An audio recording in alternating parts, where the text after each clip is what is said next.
Malik Carter, raised with love in his adoptive family, carries a persistent ache for his origins.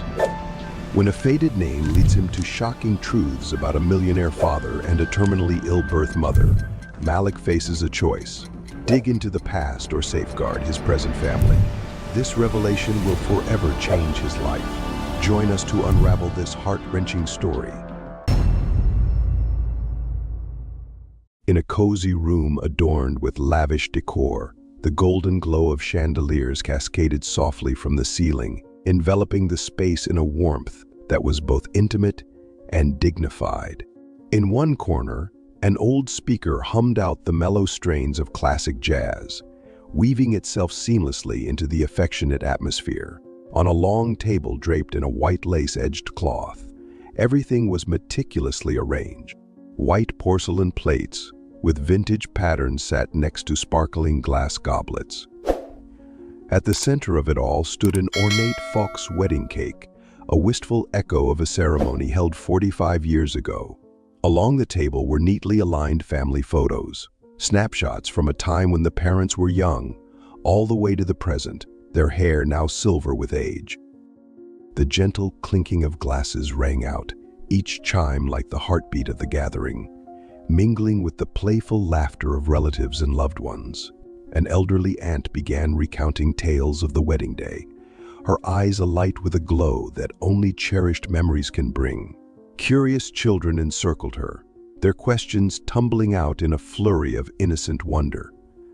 Amid this symphony of voices and sounds, Malik Carter sat quietly at the corner of the table. He wore a neatly pressed shirt, his tie loosened just slightly.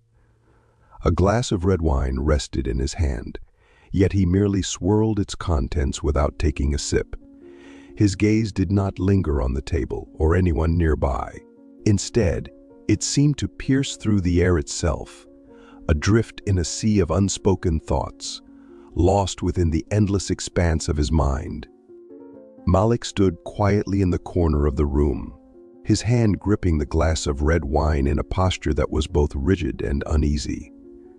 The room around him was alive with laughter and warm conversations, the joyful noise of a family reunited. Yet, in the midst of this jubilation, Malik was like a shadow adrift, detached from the current of happiness that everyone else seemed to effortlessly share. His gaze rested on an old family photo, prominently displayed on the wall. It was a faded black and white picture, worn by time, capturing his adoptive parents on their wedding day. They stood side by side, radiant in their elegant attire, their eyes brimming with joy and pride. The photo was a symbol of a steadfast family bond, but to Malik, it also stirred unanswered questions that gnawed quietly at the edges of his soul. He tried to smile, as if to blend into the festive air, but his lips trembled, betraying his struggle to hold back the tide of emotions welling within. Fragments of memory began to surface in his mind, each piece fitting together like shards of a broken mirror. He remembered the nights when his adoptive parents held him close, telling him bedtime stories and whispering prayers over him before he drifted to sleep. He recalled the words of encouragement they had offered throughout his upbringing, a promise that he was cherished and protected.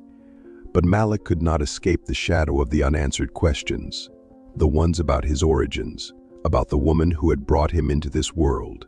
The void within him had grown larger over the years, like a storm building in silence, waiting to break. His father rose, lifting his glass with a beaming smile. 45 years together, such a long journey, filled with so many memories. But the most important thing we've gained is family. Our roots are something we must never forget. The word roots struck Malik like a blow. His body tensed, his gaze wavering before settling on his father. His brows furrowed slightly, as if the word had touched a deeply hidden part of him. His hand trembled as he set the glass down, avoiding his parents' eyes. He stared at the table instead, trying to mask the storm churning within him. His father turned to Malik, his expression full of love and pride. "Malik, we have always been so proud of you. You are our son, without a doubt." Malik looked up, meeting his father's gaze, forcing a smile in return. But the smile couldn't erase the conflict in his eyes. He took a deep breath, gripping the edge of the table as if it were his only anchor. "You've always told me you love me as your own." He paused, his eyes drifting downward, his voice faltering. "But—" The words caught in his throat, trapped by hesitation, and the fear that what he was about to ask might hurt the two people who had loved him more than life itself. "I can't stop wondering." He looked up again, his eyes moving between his mother and father, filled with sorrow and longing. "Who is my birth mother?" The room seemed to freeze. The once lively chatter and laughter faded into the background like a soundtrack slowly dimmed. In that moment, it was just the three of them. Father, mother, and son. His mother, startled, her voice trembling. "Malik says you." His father, sighing as he set his glass down. "This isn't the time for that conversation. This is a family celebration, a moment to thank God for the ties that bind us." Malik, still staring at the table. "I know, I don't want to ruin this evening, but Dad, I need to know. Just this once, please be honest with me." His father's brow furrowed, his expression momentarily conflicted. "Malik, we've never hidden anything to hurt you, but some things, sometimes it's better to leave them in God's hands." Malik, lifting his gaze, his voice breaking. "But doesn't God also want us to know the truth? How can I believe in the goodness of it all if I don't even know where I come from? I've prayed for years, but all I've ever heard is silence." His father fell silent while his mother placed a hand on his father's shoulder, a quiet gesture of agreement. Malik looked at them both again, searching for affirmation in the eyes of the people who had raised him. "I know you love me with all your hearts. I've never doubted that, but there's a part of me, a part that even your love can't fill. And that part only my birth mother can answer. God brought me to you, but I need to keep going for myself." His eyes flicked to an old wooden box in the corner of the room, bathed in the soft golden light of the chandelier. The box, though silent, seemed to call out to him, as if it held the key to the truth he had sought for so long. The atmosphere in the banquet hall seemed to solidify after Malik's question. His parents, moments ago immersed in the joy of the celebration, now stood frozen. His father's eyes flickered with confusion, while his mother rested a hand on her husband's shoulder, searching for agreement yet finding no words to fill the silence. At the far end of the table, Leah halted mid-motion, the water pitcher still in her hands. She looked at Malik, her worry unmistakable in her gaze. She understood the ache in her husband's heart, yet unease crept into her thoughts about what his question might unearth and what it might fracture within the family. Malik rose from his chair, his eyes no longer directed at his parents or anyone in the room. Slowly, he made his way to the balcony where the pale moonlight bathed the silent garden below. The night breeze whispered gently, carrying with it the faint, sweet scent of jasmine. Malik rested his hands on the railing, his gaze lifting to the sky, where countless stars shimmered as if guarding a distant, elusive truth. He took a deep breath, seeking solace in stillness, yet his emotions churned relentlessly within. They don't want to answer, or maybe they can't. Was it wrong to ask them now? But if not now, when? Will I ever have another chance to know? God, I need a sign. Something to tell me I'm on the right path. The soft strains of jazz from the party drifted faintly into the night, now a distant melody. Malik stared out at the garden, his eyes reflecting the dim light of the moon. Behind him, the balcony door remained slightly ajar, leaving Leah silhouetted in its frame. She stood quietly, her hands clasped together in an unspoken worry that weighed heavy on her heart. The night stretched ahead, long and uncertain, and for Malik, the unanswered questions burned within him like a fire that refused to be extinguished. The cramped memorabilia room, devoid of natural light, was illuminated only by the faint glow of an old desk lamp perched on a wooden shelf nearby. The soft yellow light filtered through a haze of dust in the air, casting the room in an ambience that was both warm and hauntingly still. The scent of aged wood and brittle paper lingered heavily, the passage of time etched into every object. Malik knelt on the floor, his head bowed slightly, his hands moving carefully through the contents of a large wooden chest in front of him. His face was bathed in the dim light from the lamp, every line and shadow accentuating the deep contemplation etched across his features. The chest was a trove of old keepsakes, photo albums thick with dust, their once vivid images now faded with age. A small tin box of letters, its lid loose, revealing envelopes stamped with postmarks from decades past. Malik's fingers trembled slightly as they brushed over the objects. As if each item were a fragment of a memory he was desperately trying to piece together. In one corner of the chest, his eyes caught sight of a small yellowed piece of paper. It had been hidden beneath a layer of worn fabric and a few faded greeting cards.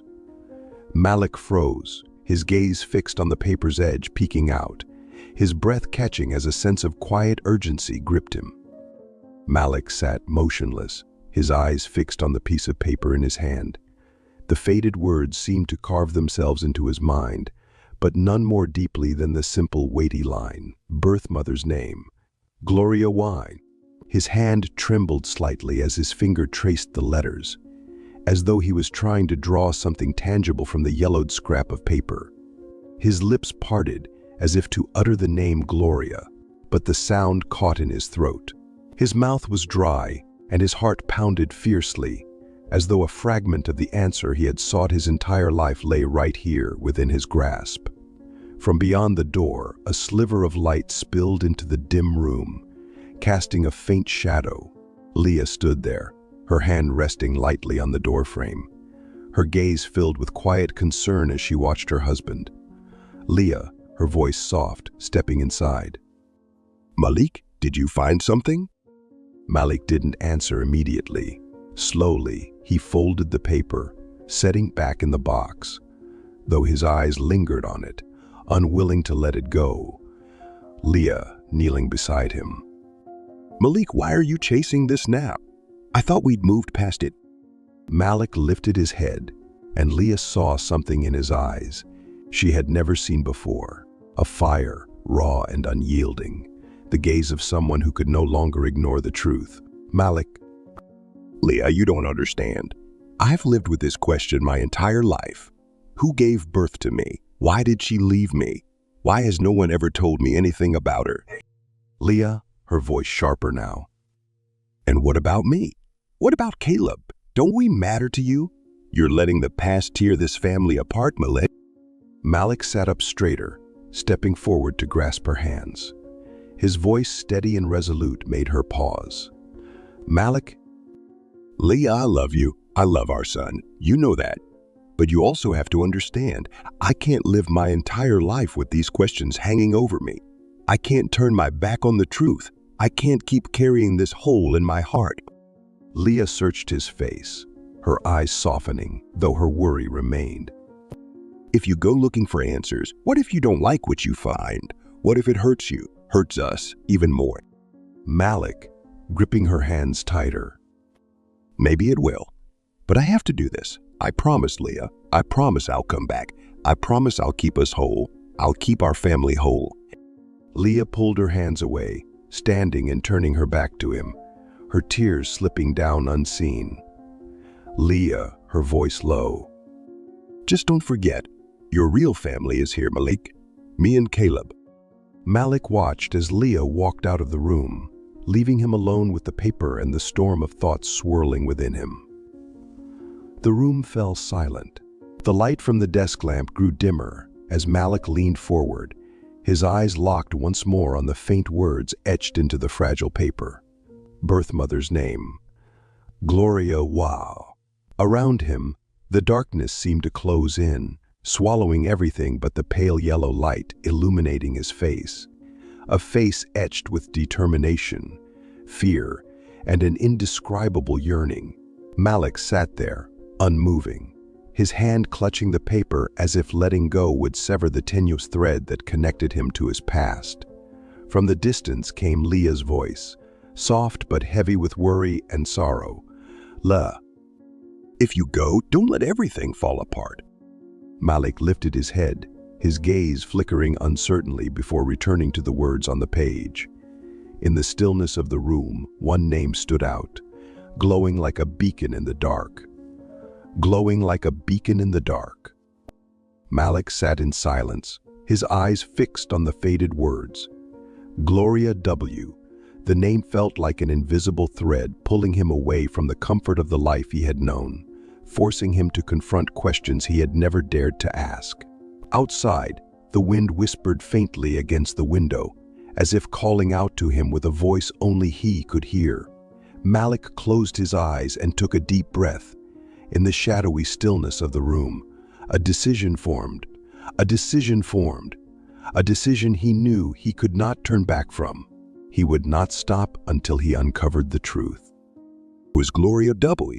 Why did she leave me? And is she still alive? The final question sent a pang through his chest, sharp and unyielding. Yet alongside the pain, a new sensation began to stir, hope. As the first light of dawn filtered through the window, Malik rose to his feet. His gaze now steady, resolute. He clutched the piece of paper tightly, as if it were the key to a locked door leading to a forgotten past. That day, Malik scoured every resource he could find. He made calls to adoption agencies, sent unanswered emails, and spent hours combing through online forums.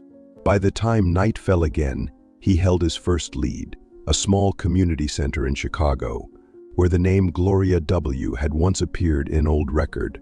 Staring at the map on his phone, a tiny red dot marking the center's location.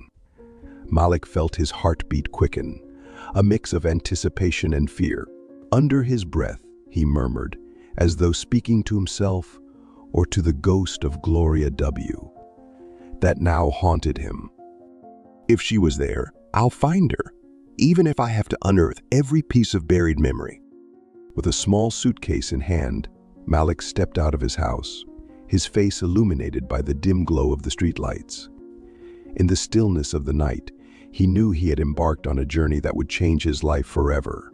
The heavy glass door creaked faintly as Malik pushed it open, the sound reverberating softly through the quiet space. He paused for a moment, his eyes scanning the room. The old community center had a humble yet welcoming air, its red brick walls worn by time. The place exuded simplicity, with faded posters clinging to the walls, remnants of long-past social programs. Food assistance, free skills classes, family counseling. The scent of aged wood mingled with the faint aroma of stale coffee from a small table in the corner. Malik stepped forward cautiously, his footsteps echoing against the tiled floor. At the reception desk, an elderly woman sat behind a weathered wooden counter. Her name tag, tarnished with age, read Ms. Hattie. Her silver-white hair was pinned neatly in a bun, revealing a face lined with years of experience and wisdom. Her slender fingers turned the pages of a worn ledger with the deliberate care of someone who knew the weight of time. Her pale brown eyes, though tired, still carried a keen sharpness. Hearing Malik's approach, Ms. Hattie lifted her gaze, her eyes narrowing slightly with a mix of curiosity and caution. "Mrs. Hattie," her voice raspy, measured. "What can I help you with, young man?" Malik stepped closer, attempting a polite smile, though the tension in his expression betrayed his unease. "Malik." "Good evening. I'm looking for information about someone who might have worked here. Her name was Gloria W." The moment the words left his lips, the air seemed to grow heavier. "Ms." Hattie's frail hands froze mid-turn, her eyes narrowing further as she absorbed the name. Mrs. Hattie, hesitant. "Gloria W. That name. It's been a long time since I've heard it." Malik leaned forward slightly, hope flickering in his chest. "Malik." "She worked here, didn't she? Do you remember anything about her? Anything at all, no matter how small?" Mins. Hattie studied him intently, as if weighing whether the man standing before her deserved to hear the story she held. Ms. Hattie, sighing. Gloria was a good girl, kind-hearted, hardworking, but she left suddenly. Without a word, left behind more questions than answers. Malik frowned, worry flashing in his eyes. Malik. She left? Why? What happened to her? Malik sat across from Ms. Hattie, his eyes following her every movement. The elderly woman's frail fingers turned the brittle pages of an old, tattered file, each rustling sound echoing in the stillness of the room. Time seemed to slow, and the weight of anticipation pressed heavily on Malik's chest. His grip tightened around the small pen in his hand, a habit he had developed to steady himself when anxiety threatened to overwhelm him. The pen served as a fragile anchor, grounding him amid the storm of emotions rising within. His sharp, focused gaze remained fixed on Ms. Hattie, refusing to waver. Gloria W. He repeated silently, the name carving itself deeper into his mind. Is her name really here? Who was she? Why did she leave? God, if this is the answer I've sought my entire life, please grant me the strength to face it. Be here with me. Guide me through this. Ms. Hattie stopped abruptly, her eyes lingering on a particular page. Her brow furrowed slightly, as if a long-buried memory had resurfaced, one she had not intended to recall. Malik's heartbeat quickened, a rush of fear and hope flooding through him like a cold wave on a sweltering day. She was a good woman. Ms. Hattie said slowly, her voice tinged with melancholy. Malik noticed how her gaze shifted, evading his, as though she were guarding an unpleasant truth. But? Malik leaned forward, his intense gaze attempting to pierce through the walls. Ms. Hattie had built around her memories. But she left suddenly. No one knew why. Malik swallowed hard, the words landing like a blow to the fragile hope that had carried him this far. Left suddenly? He thought, his mind racing. Why? What could drive a woman to abandon everything, even her own child? God, will I be strong enough to bear whatever I'm about to learn? His voice trembled, pleading. Do you know anything about her? Please, I just need a clue, no matter how small. Ms. Hattie lifted her head, her weary eyes locking onto Malik's. They were sharp, scrutinizing, as though she were measuring his resolve, testing if he was truly prepared for what he sought. Are you sure you want to know? She asked, her tone dropping to a warning. Gloria always said, the past isn't something to dig up lightly. Are you ready to face this, young man? Malik leaned back slightly, his hands gripping the edge of the table. He knew this was more than a simple question of curiosity. It was a reminder that the road ahead would not be easy. The past isn't something to dig up lightly, he echoed in his thoughts. But how can I move forward without knowing where I come from? How can I feel whole without understanding why she left? God, I've carried this question for so long. Please show me the way. I have to know, Malik said, his voice steady and firm. His eyes burned with an unshakable determination. No matter what the truth is, I need it to fill this emptiness inside me. Miss. Hattie studied him for a long moment, her expression heavy with the burden of what she was about to reveal. Finally, she exhaled deeply, the sound carrying the weight of decades. All right, if you're sure. She slowly opened a drawer beneath the desk. Malik's eyes followed her every movement, his anticipation almost unbearable. From the drawer, she retrieved an old envelope, its edges yellowed and worn with time. Malik held his breath as she slid a photograph from the envelope. The picture was faded, its corners frayed. It showed a young woman with long dark hair and piercing eyes, standing beside a middle-aged man in a suit. Mims. Hattie pushed the photograph toward Malik, her expression tinged with hesitation and sympathy. The man beside her was a powerful politician at the time, she said quietly. From what I know, he was the reason Gloria had to leave. Malik's hands trembled as he picked up the photo. His eyes fell on the face of the woman, his mother. Though he had never met her, he felt an inexplicable familiarity in her gaze, as though a part of her had always been with him.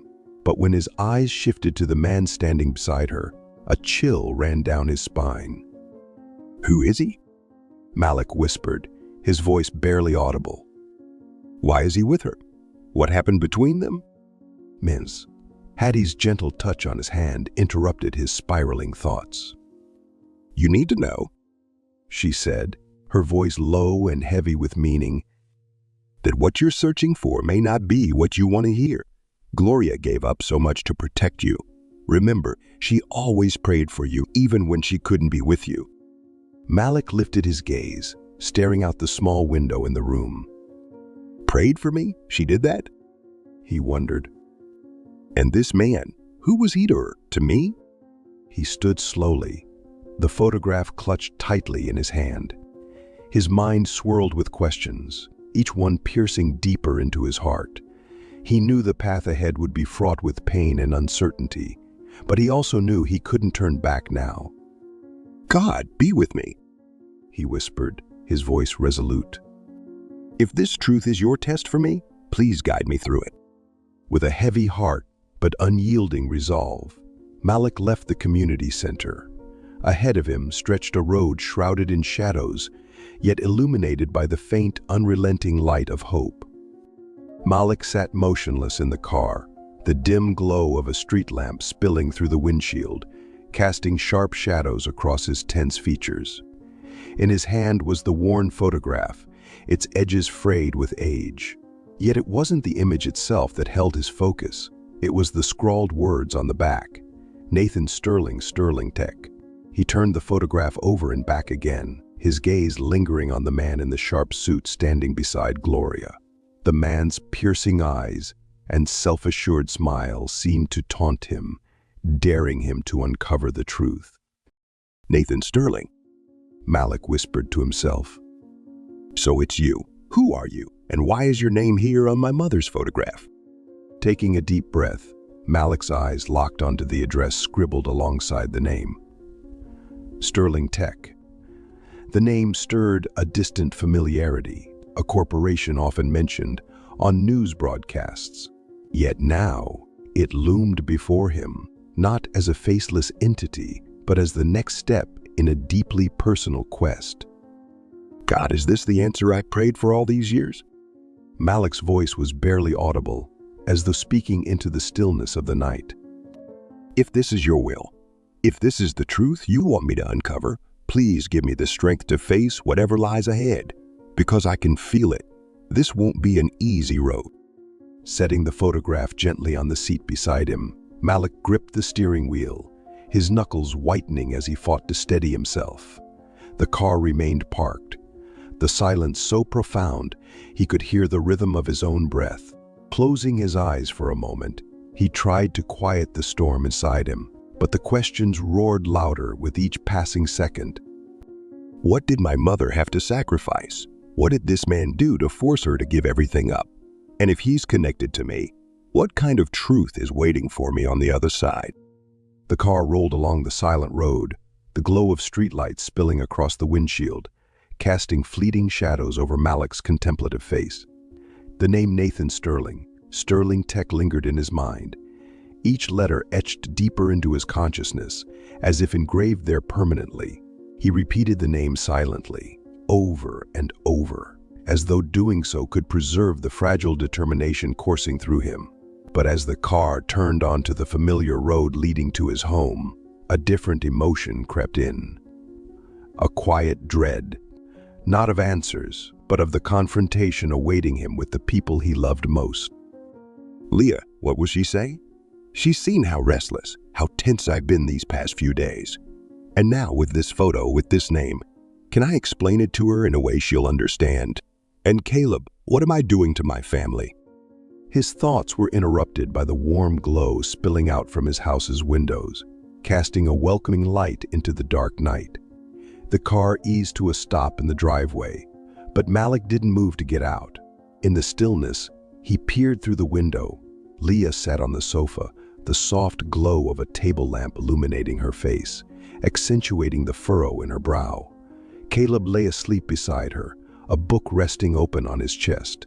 It was a scene that should have brought Malik peace, yet instead, it felt like the calm before a storm. Reaching over, Malik picked up the photograph from the passenger seat. His eyes lingered on Gloria's face, her expression frozen in time. He drew in a deep breath, feeling the weight pressing heavily on his chest. I need her to understand, but if Leah can't accept this, will I have the strength to hold everything together? The small kitchen, usually filled with warmth and life, now felt eerily cold. The dim yellow glow of the overhead light fell on the dining table, where the family's savings ledger had been slammed down moments earlier. Its thud had pierced the quiet, leaving an unspoken tension in the air. Leah stood at the edge of the table, her hands trembling as she held a withdrawal slip. Her face was pale, her tear-streaked eyes glistening with a mixture of fury and heartbreak. Across from her, Malik stood rooted in place, the photograph still clutched tightly in his hand. He met Leah's gaze but couldn't bring himself to speak, the weight of guilt pressing down on his chest like a stone. Leah stood at the kitchen counter, her hands gripping the edge of the wooden surface as if it were the only thing keeping her upright. Her face was pale, her eyes red and swollen from tears. She refused to let fall. When she finally spoke, her voice trembled, laced with anguish and anger so heavy it seemed to weigh down every word. Leah, voice shaking, You emptied our savings, Malik? Did you really do that? For what? A meaningless dream? She thrust the receipt toward him, the printed numbers stark and damning, a physical embodiment of the betrayal she felt. Malik stood across from her, his body rigid under the weight of her fury. His eyes darkened, his chest tightening with a storm of conflicting emotions, shame, frustration, and helplessness. Malik, voice low, steadying himself. It's not a dream, Leah. I didn't take that money to chase something imaginary. I did it because I need to know the truth. He paused, his tone softening, tinged with desperation, as if willing her to understand the gravity of his actions. Malik. It's not just for me, it's for Caleb too. Don't you see? He deserves to know where he comes from. I need this to give our family a better future. Leah shook her head, her eyes brimming with disappointment and fear. She no longer recognized the man standing before her, the husband she had trusted, the father Caleb idolized. Leah, voice rising, nearly shouting, Caleb doesn't need your truth, Malik. He doesn't need it. He needs a father here now, a father who loves him, who takes care of him, not someone chasing ghosts from the past. Malik took a deep breath, trying to steady himself. He stepped closer, reaching out to place a hand on her shoulder. But Leah shrugged him off violently, her tear-filled eyes blazing with hurt. Leah. Don't you see? You're destroying everything we've built. This family isn't something you get to gamble with, Malik. I can't stand by and watch you tear it all apart because of a past you don't even fully understand. Malik stared at her, his heart splintering under the weight of her words. He felt misunderstood yet powerless to articulate the depth of his need for answers. When he spoke, his voice was quieter, laden with raw emotion. Malik, softly, almost pleading. Leah, do you think I don't love you? Don't love Caleb? I would never hurt you on purpose. But you don't understand what it's like. You don't know what it feels like to live your whole life not knowing who you are. He clenched his fists, his voice faltering as the pain inside him rose to the surface. Malik. You don't know what it's like to be abandoned, to not know why you were left behind. How can I be a good father if I don't even know who I am? Leah closed her eyes, tears slipping silently down her cheeks, each drop a testament to her heartbreak. Leah, voice trembling. If you don't stop this, I'll leave. Her words hung in the air, a final warning reverberating through the quiet kitchen. Though her voice wavered, her gaze was unwavering, filled with an unyielding resolve. Leah. I won't let this family fall apart because of your past. Malik, I've tried to understand. I've stood by you all these years, but I can't anymore. You have to choose. Your family, me and Caleb, or the ghosts you're chasing. Something inside Malik snapped. For the first time, he felt his emotions spiral beyond his control. Malik, raising his voice, almost shouting, This family was never whole, Leah, because I've never known who I am. His words echoed in the stillness, and then silence fell like a heavy shroud. The two of them stood there, facing each other, but the distance between them now felt insurmountable. Leah stared at Malik, searching his face for a glimmer of the man she had loved, the man she had trusted with her heart. But all she saw was a man consumed by his own pain, a man she could no longer reach. Taking a step back, she spoke softly, her voice laced with sorrow. If you've never known who you are, how can you know what you want for us, for Caleb? Malik didn't answer. He had no answer. He simply stood there, clutching the photo of Gloria and Nathan Sterling, feeling as though everything he cared about was slipping away. Leah turned and walked out of the kitchen, her tears falling freely now, her figure fading into the warm glow of the hallway light. I need to be a parent for Caleb. If you can't do that, Malik, then I have. She disappeared into the shadows, leaving Malik alone in the silent kitchen. He sank into a chair, his eyes fixed on the photograph in his hands. Leah's words echoed in his mind, a relentless refrain of pain and doubt. She's right, or am I? Am I destroying this family, or am I trying to save it in a way Leah doesn't understand? His grip tightened around the photograph, his heart a tumultuous mix of anguish and unrelenting determination. Malik. God, if I'm wrong, give me a sign. But if I'm right, help me prove that this truth is worth risking everything for. Under the dim kitchen light, Malik sat motionless, the old photo clutched in his hands. Leah's words echoed in his mind like a mournful melody without an end. Yet amidst the turmoil, one thought rose above the chaos, clearer and stronger than all the rest. I need answers. Everything depends on it. Morning sunlight filtered through the blinds of the private investigator's office, illuminating the cluttered desk strewn with files and empty coffee mugs. Malik sat across from a weathered man with sharp eyes and a face carved by time, placing the photograph of Gloria and Nathan Sterling on the desk. Malik's voice was low but resolute. Malik. I need you to find everything you can about this man. Malik sat on the wooden chair, his hands resting on the detective's desk. The room around him was small and tidy, yet it felt cold, the sterile white light from the overhead bulb casting sharp shadows across the walls. Before him stood a large corkboard, crowded with photos, notes, and clippings. Tiny scraps of paper were pinned tightly in place, interconnected by red threads weaving a web of complex relationships. Next to the board was a desk cluttered with stacks of files, old newspapers, and an antiquated tape recorder. The private investigator, a middle-aged man with sharp, angular features and piercing eyes, stood nearby, holding a thick folder in his hands. He placed the folder on the desk in front of Malik, his gaze briefly sweeping over him with a mix of curiosity and quiet sympathy. Malik sat silently on the wooden chair, his hands resting on his knees.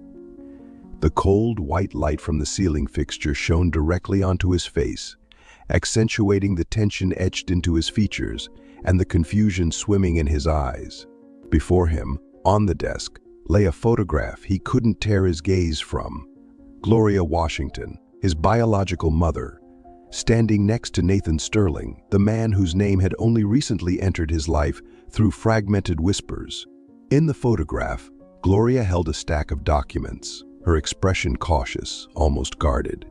Nathan Sterling, impeccably dressed in a tailored suit with a faintly smug smile, radiated power.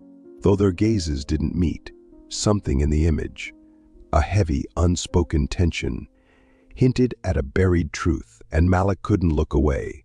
His hands trembled slightly as he touched the edge of the photo, a storm of emotion swirling within him, impossible to articulate.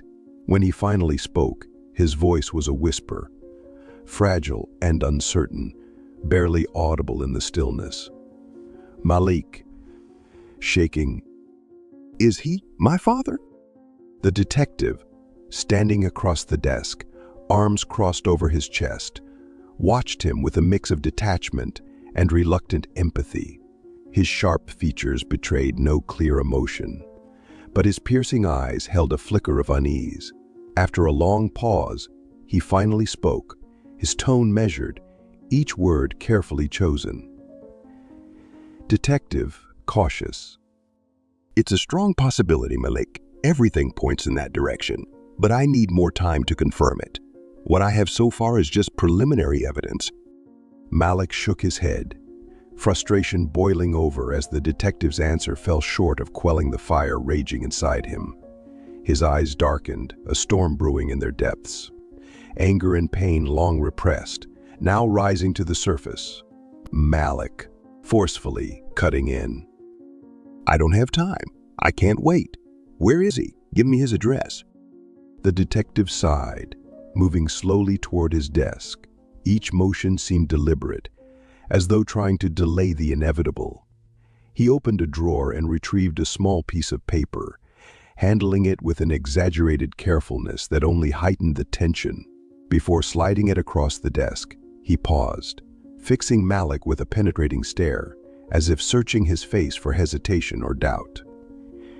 "Detective, serious." "Are you sure you're ready to face him?" Malik didn't respond immediately.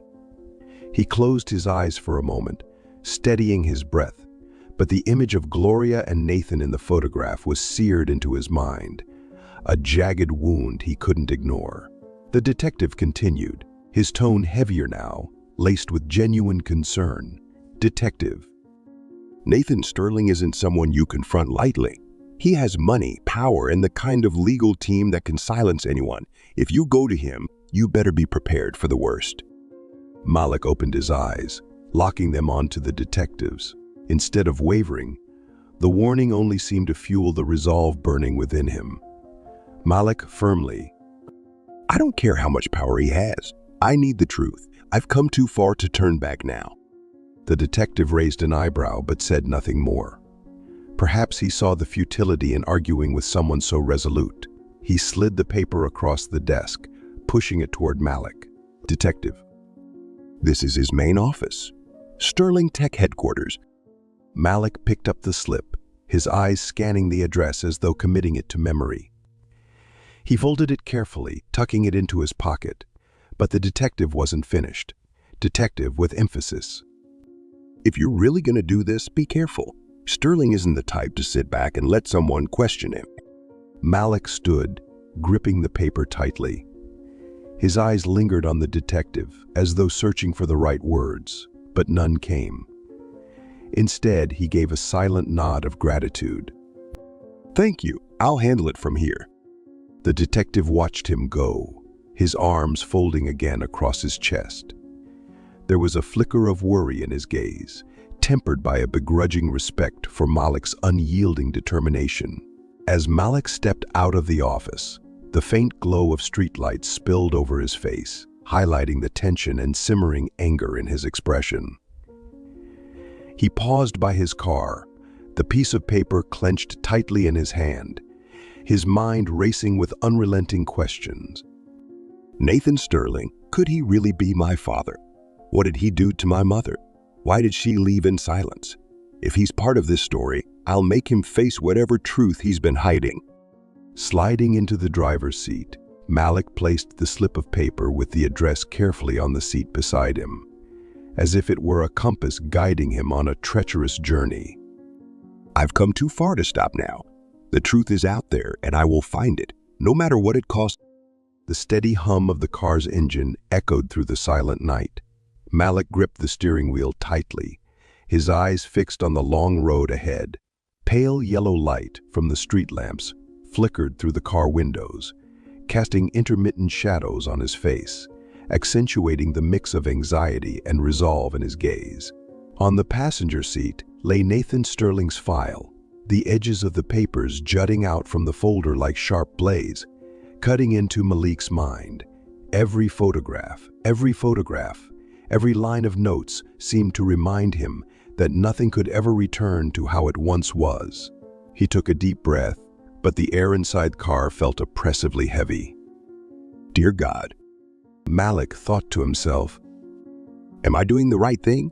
If this is the path you've chosen for me, please grant me the strength to face whatever lies ahead, because I know truth never comes without a price. The car kept moving forward, the distant lights of the city slowly coming into view, signaling the nearness of the answers he had been chasing his entire life. But with them, the secrets that could change everything loomed closer as well. Malik's car vanished into the darkness, leaving behind a long, shadowed road. Ahead of him stretched a journey into the unknown. Malik's car rolled slowly through the towering iron gates, the name Sterling intricately engraved above them. The yellow light from the gate's lanterns glinted off the metal, giving it an aura of cold authority. The gates opened mechanically, with deliberate, regal precision, revealing a stone-paved driveway flanked by neatly trimmed rows of trees. Malik tightened his grip on the steering wheel, his eyes fixed intently on the path ahead. Under the pale moonlight, Nathan Sterling's mansion came into view. A massive, imposing structure blending classical and modern architectural elements. Soft light spilled from the oversized windows, reflecting against pristine white walls, creating a scene both striking and unwelcoming. The car came to a halt at the foot of the grand marble staircase. A row of antique-style lampposts stood guard along the steps, casting a warm glow that did little to dissipate the tension hanging in the air. Stepping out of the car, Malik approached the massive, intricately carved wooden doors, feeling as though he were crossing into another world, a realm where wealth and power permeated every corner, yet warmth and life seemed absent. The vast living room unfolded before him. The ceiling soared high, adorned with ornate patterns. At its center hung a colossal crystal chandelier, its golden light scattering across the walls covered in luxurious wallpaper. The floor was polished marble, so pristine that Malik could see his own faint reflection in its surface. Abstract paintings lined the walls, each radiating an enigmatic and distant quality, mirroring the atmosphere of the room, a space exuding opulence, yet eerily devoid of comfort. On a wooden table in the corner sat a silver tea set, perfectly arranged, but devoid of any sign of haste or welcoming gesture. The air felt oppressive, as though the walls themselves harbored secrets they refused to reveal. Malik took a step forward, his shoes clicking against the stone floor, the sound reverberating and breaking the suffocating silence. From across the room, another set of wooden doors opened. Nathan Sterling entered, a tall man in an impeccably tailored black suit. His silver hair was carefully combed, gleaming under the chandelier's light. But it wasn't the polished exterior that caught Malik's attention. It was Sterling's eyes, sharp, calculating, yet betraying an undercurrent of unease, despite their calm facade. The space between them felt charged, the air thick with tension as the two men stood face to face, both bracing themselves for a conversation they knew would be anything but easy. Malik stood tall in the expansive living room, surrounded by opulence. The golden glow of the crystal chandelier overhead, the abstract paintings lining the walls. Yet to him, all of it only amplified the coldness suffocating the air. His hands clenched tightly at his sides, his fingers trembling slightly as he fought to contain the storm of anger brewing within. The chandelier's light fell on his face, illuminating the sharp lines of his features and the steely determination in his eyes. His voice cut through the heavy silence, low but razor-sharp, every word like a blade. You know why I'm here. Don't waste my time with pleasantries. Seated in a grand leather armchair at the center of the room, Nathan Sterling folded his arms across his chest. He leaned back slightly, exuding an air of authority and calm, but his piercing eyes betrayed him. There was a flicker of caution, even defensiveness, something he tried to conceal behind a composed exterior. The space between them felt like a taut string, ready to snap. Every word, every movement threatened to shatter the delicate balance, exposing wounds they both dreaded to confront. Malik stepped closer, the room seeming to shrink around them until it held nothing but the two of them locked in an unyielding confrontation. His voice grew more urgent, laden with the weight of years of buried emotion. "Malik, I know about you and Gloria. I know she didn't leave to start over. What did you do to her?" Nathan tilted his head slightly, his lips pressing together for a fleeting moment. A flash of surprise crossed his eyes, but it was quickly replaced by measured composure. He hesitated, as if weighing each word carefully, ensuring none would ignite the fury of the man before him. After a long pause, Nathan finally spoke, his voice cool but firm. Gloria was an extraordinary woman, brilliant, capable, and courageous. But her past, it was complicated. I did what I thought was necessary to protect us both. Malik froze, the words landing like a punch to his chest. Then, after a moment, he let out a short, bitter laugh, laced with contempt. Malik, with a sharp, scornful chuckle. "Protect? That's what you call it?" He straightened suddenly, his hand shaking as he pointed directly at Nathan. His voice rose, each word cutting deeper than the last. "You abandoned her, and you abandoned me. Do you have any idea what she went through? She faced it." His gaze swept across the room, lingering on the expensive paintings, the luxurious leather chair, the glittering chandelier. "Malik, Is that while you lived in this mansion, surrounded by all of this, do you really think your money and power could ever make up for that?" Nathan's brow furrowed, his lips drawing into a tight line. The calm demeanor he had tried to maintain began to fracture. He sat up straighter, his voice sharper now, tinged with irritation. "Nathan, You think you understand any of this? You think you know what Gloria went through? You don't know the whole story, Malik." Malik didn't back down. He leaned forward, his eyes blazing with unrelenting fury. "Malik." "Then tell me. Tell me the truth, Nathan. If you really think I don't understand, give me a reason to believe you're not the one who destroyed her." Nathan faltered for a moment, the raw anger in Malik's voice unsettling him. But he quickly regained his composure, crossing his arms again and fixing Malik with a cold, calculating gaze. "Nathan." "Gloria chose to leave. I didn't force her. I did what I thought was best for both of us. You don't understand what we were up against back then." Malik stood rigid, his fists clenched so tightly that his knuckles turned white. His voice dropped, quieter now, but each word was as heavy as a hammer. "Malik." "She chose to leave. Or did you leave her with no other choice? Don't stand there and tell me you did it for her benefit when she lost everything." "Nathan." "And what do you think you know about any of this? Gloria chose to leave. I didn't force her."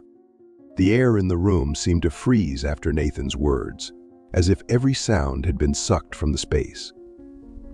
Malik felt his chest tighten, but he refused to let the silence weaken his resolve. Closing his eyes, he drew a deep breath, struggling to contain the rage surging within him. Nathan, attempting to reclaim his composure, rose from his chair. He adjusted the cuffs of his suit in a slow, deliberate motion, each movement calculated. His footsteps echoed on the marble floor as he approached Malik.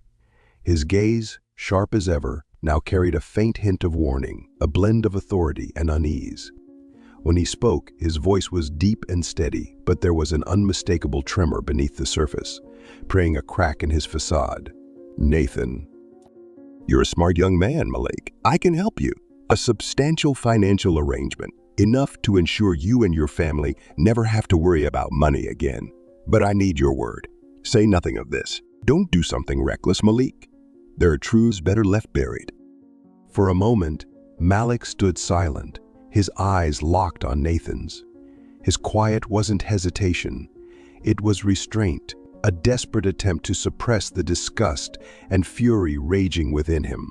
Finally, he let out a sharp, bitter laugh. Not one of amusement, but a short, cutting sound dripping with contempt. Malik, with a scornful chuckle. You think money can buy my conscience? Nathan's brow lifted slightly, but he said nothing. His silence only deepened Malik's anger. Malik stepped forward, his gaze blazing with fury as he stared Nathan down, as if willing himself to pierce through the man's carefully constructed armor.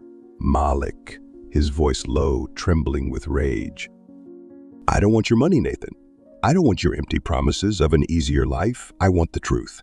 Only the truth can answer the questions I've carried for 40 years. You owe me that, and you owe it to my mother. Malik's words hit like unrelenting blows, leaving no room for compromise. Nathan instinctively took a small step back, his shoulders sagging ever so slightly. The sharpness in his eyes softened for a moment, replaced by a flicker of unease, an emotion he rarely allowed himself to display. Nathan studied Malik for a long moment before exhaling deeply. When he spoke again, his voice was quieter, almost pleading. Nathan. You don't understand, Malik. If this comes out, it will destroy everything. My family, my career, everything I've built will come crashing down, and it won't just be me. You'll be caught in the fallout too. Is that what you want? Malik's eyes never left Nathan. His gaze was unyielding, a volatile mix of disappointment, anger, and pain. Malik, firm, resolute. You think I'm afraid of what will happen? I've lived my whole life in the dark, not knowing who I am, not understanding why I was abandoned. What could be worse than that? If the truth will destroy you, Nathan, that's not my fault. That's the consequence of the choices you made. Nathan inhaled sharply, struggling to steady himself. Turning away, he walked toward the large window where the light from the garden outside spilled in, casting weary lines across his face. He clasped his hands behind his back and stood in silence, as though weighing the impossible. When he finally turned back to face Malik, his gaze was steady, but his voice had softened, carrying a note of desperation. Nathan. Malik, listen to me. Gloria was a strong woman, but she wasn't perfect. You don't know everything. What she faced, what I did to protect her, to protect you. If you speak out, it will all unravel. God is my witness. I only wanted to keep everything from falling apart. Malik's fists clenched at his sides, his knuckles turning white, but his expression had shifted. Anger still burned in his eyes, but now it was mingled with disdain. Malik. You invoke God to justify your actions. You destroyed my mother's life, abandoned her when she needed you most, and now you're trying to save yourself, not anyone else. Don't you dare use God to hide your cowardice. Nathan closed his eyes for a fleeting moment, his shoulders sagging as if Malik's words had struck him like a blow. But when he opened them again, his gaze was sharp once more, though tinged with a faint, helpless frustration. Nathan. You don't understand, Malik. You think you want the truth? But sometimes the truth isn't worth the cost. Gloria understood that, and she made her choice. Malik shook his head slowly, his resolve unshaken. Malik. No, Nathan. Gloria didn't have a choice. You took that from her. And now I won't let you take my... The room, despite its glittering chandelier and extravagant surroundings, felt stifling and oppressive. The tension between them hung on the verge of snapping, and both men knew that neither of them would leave this confrontation unscathed. Nathan sank into the large leather chair, the authority he usually exuded now reduced to an empty shell. The strength he once projected was replaced by the weariness etched into his face. He closed his eyes briefly, as if trying to banish the flood of images and emotions crashing over him. Leaning back, his hands gripped the armrests, but the faint tremor in his fingers betrayed him as he raised one hand to massage his temple, attempting to soothe the dull ache in his head. When he finally spoke, his voice was slow, laden with emotion. Each word seemed to come from a place deep within, not just meant for Malik, but as a confession to himself. Nathan softly. You're just like your mother, strong and stubborn. But the world has never been kind to people like that." Malik stood motionless, as if carved from stone, his eyes fixed on Nathan, unblinking. His gaze was a maelstrom of emotions, anger, disappointment, and a pain so profound it cut deeper than words could express. Nathan's remark, simple as it was, struck Malik like a dagger, slicing into a wound he couldn't yet articulate. Malik inhaled deeply, as if it was the only way to contain the turmoil rising within him. He closed his eyes for a brief moment, and when he opened them again, his expression had hardened, his resolve sharper than ever. Malik, cold, clear. "The world isn't cruel because of people like us. It's cruel because of people like you." The words hit Nathan like a final blow, shattering the fragile defenses he had been clinging to. He leaned back slightly, his eyes widening but offering no rebuttal. Malik's voice hung in the air like an unassailable verdict. Malik's voice hung in the air like an unassailable verdict, impossible to counter. Nathan's gaze dropped to the floor, his lips parting as if to speak, but no words came. The room, still aglow with the dazzling light of the crystal chandelier above, felt consumed by shadows in the oppressive silence. Malik turned his back, his shoulders squared, but every step he took away from Nathan felt heavy, burdened by the weight of emotions he could no longer suppress. His footsteps echoed steadily on the marble floor, each sound chipping away at the stifling tension that lingered in the room. Nathan lifted his head, watching Malik's retreating figure, but he remained silent. In that moment, he seemed to understand that no words could alter what had just transpired. When the grand doors closed behind Malik, the sound reverberated through the room, marking the end of all the secrets Nathan had desperately tried to keep hidden. He sat motionless in the chair, his hands gripping the armrests, trembling faintly as if they no longer had the strength to support him. Nathan, whispering to himself, "I only wanted to protect them, but in the end, I lost everything." Outside, Malik descended the marble steps, the cold night wind cutting through the air and rustling his coat. He barely noticed. His eyes lifted toward the darkened sky, heavy with clouds, absent of stars. Absent of stars, heavy with clouds, absent of stars, as if even the heavens were in mourning for the storm. He paused in front of his car, placing both hands on the roof as if to steady himself. His heart pounded fiercely, each beat a stark reminder of what had just unfolded. Yet, amidst the chaos of his emotions, a faint but resolute glimmer of determination began to emerge in his eyes. Malik, to himself, "God, if this is the path you've chosen for me, grant me the strength to face the truth. I can't turn back now, not anymore." The scene closed with Malik opening the car door, the dim light from the street lamp casting a faint glow through the window and onto his face. As he sat behind the wheel, his gaze fixed firmly on the road ahead, a road he knew would be fraught with hardship, yet the only one that could lead him back to himself. Meanwhile, Nathan sat alone in the vast, opulent living room. The crystal chandelier above still sparkled brilliantly, casting light on the richly adorned walls. Yet no amount of brilliance could dispel the darkness engulfing him, the darkness of secrets, mistakes, and the inescapable consequences he would carry for the rest of his life. In the vast room, Nathan remained seated, solitary beneath the dazzling light of the crystal chandelier. His eyes stared into the emptiness before him, but his mind was consumed by haunting memories. Choices made, mistakes etched in time, and a regret so profound that nothing could ever erase it. Elsewhere, darkness enveloped Malik. His car moved slowly along a winding road, the streetlights flickering in the night like distant guides leading him somewhere. Somewhere his story had yet to find its end. On the seat beside him lay an old photograph of Gloria, its edges worn and frayed, but her eyes in the picture still shone with a vibrant light. Malik glanced at it, his chest tightening under the weight of emotions that were both tumultuous and filled with quiet yearning. "I've faced Nathan," he thought, "but the truth isn't complete. If I want to understand everything, if I want to finally close the questions of these past 40 years, I need to see her. This time, I won't turn back. The lights of the city faded into the distance as Malik turned onto a quiet street. The engine's hum softened as he came to a stop in front of a modest house tucked into the corner of a historic New Orleans neighborhood. The house was unassuming, its weathered roof and peeling paint hinting at the passage of time.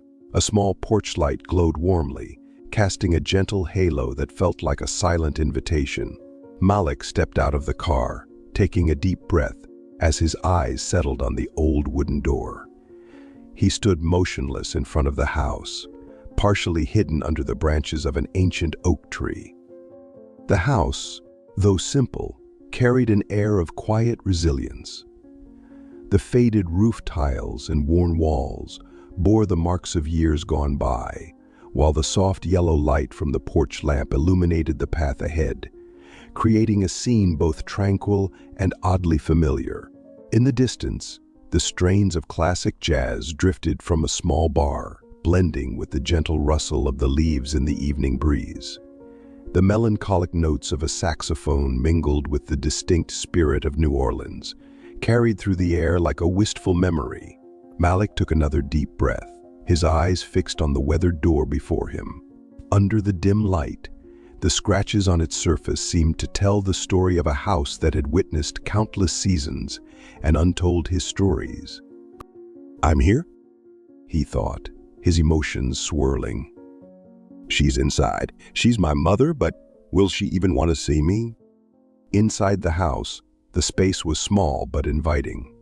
A simple wooden table sat in the center of the living room, covered with a pale cloth patterned with delicate designs.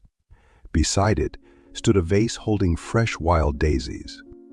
Unpretentious, yet quietly elegant, black and white photographs lined the walls, each one a fragment of the past.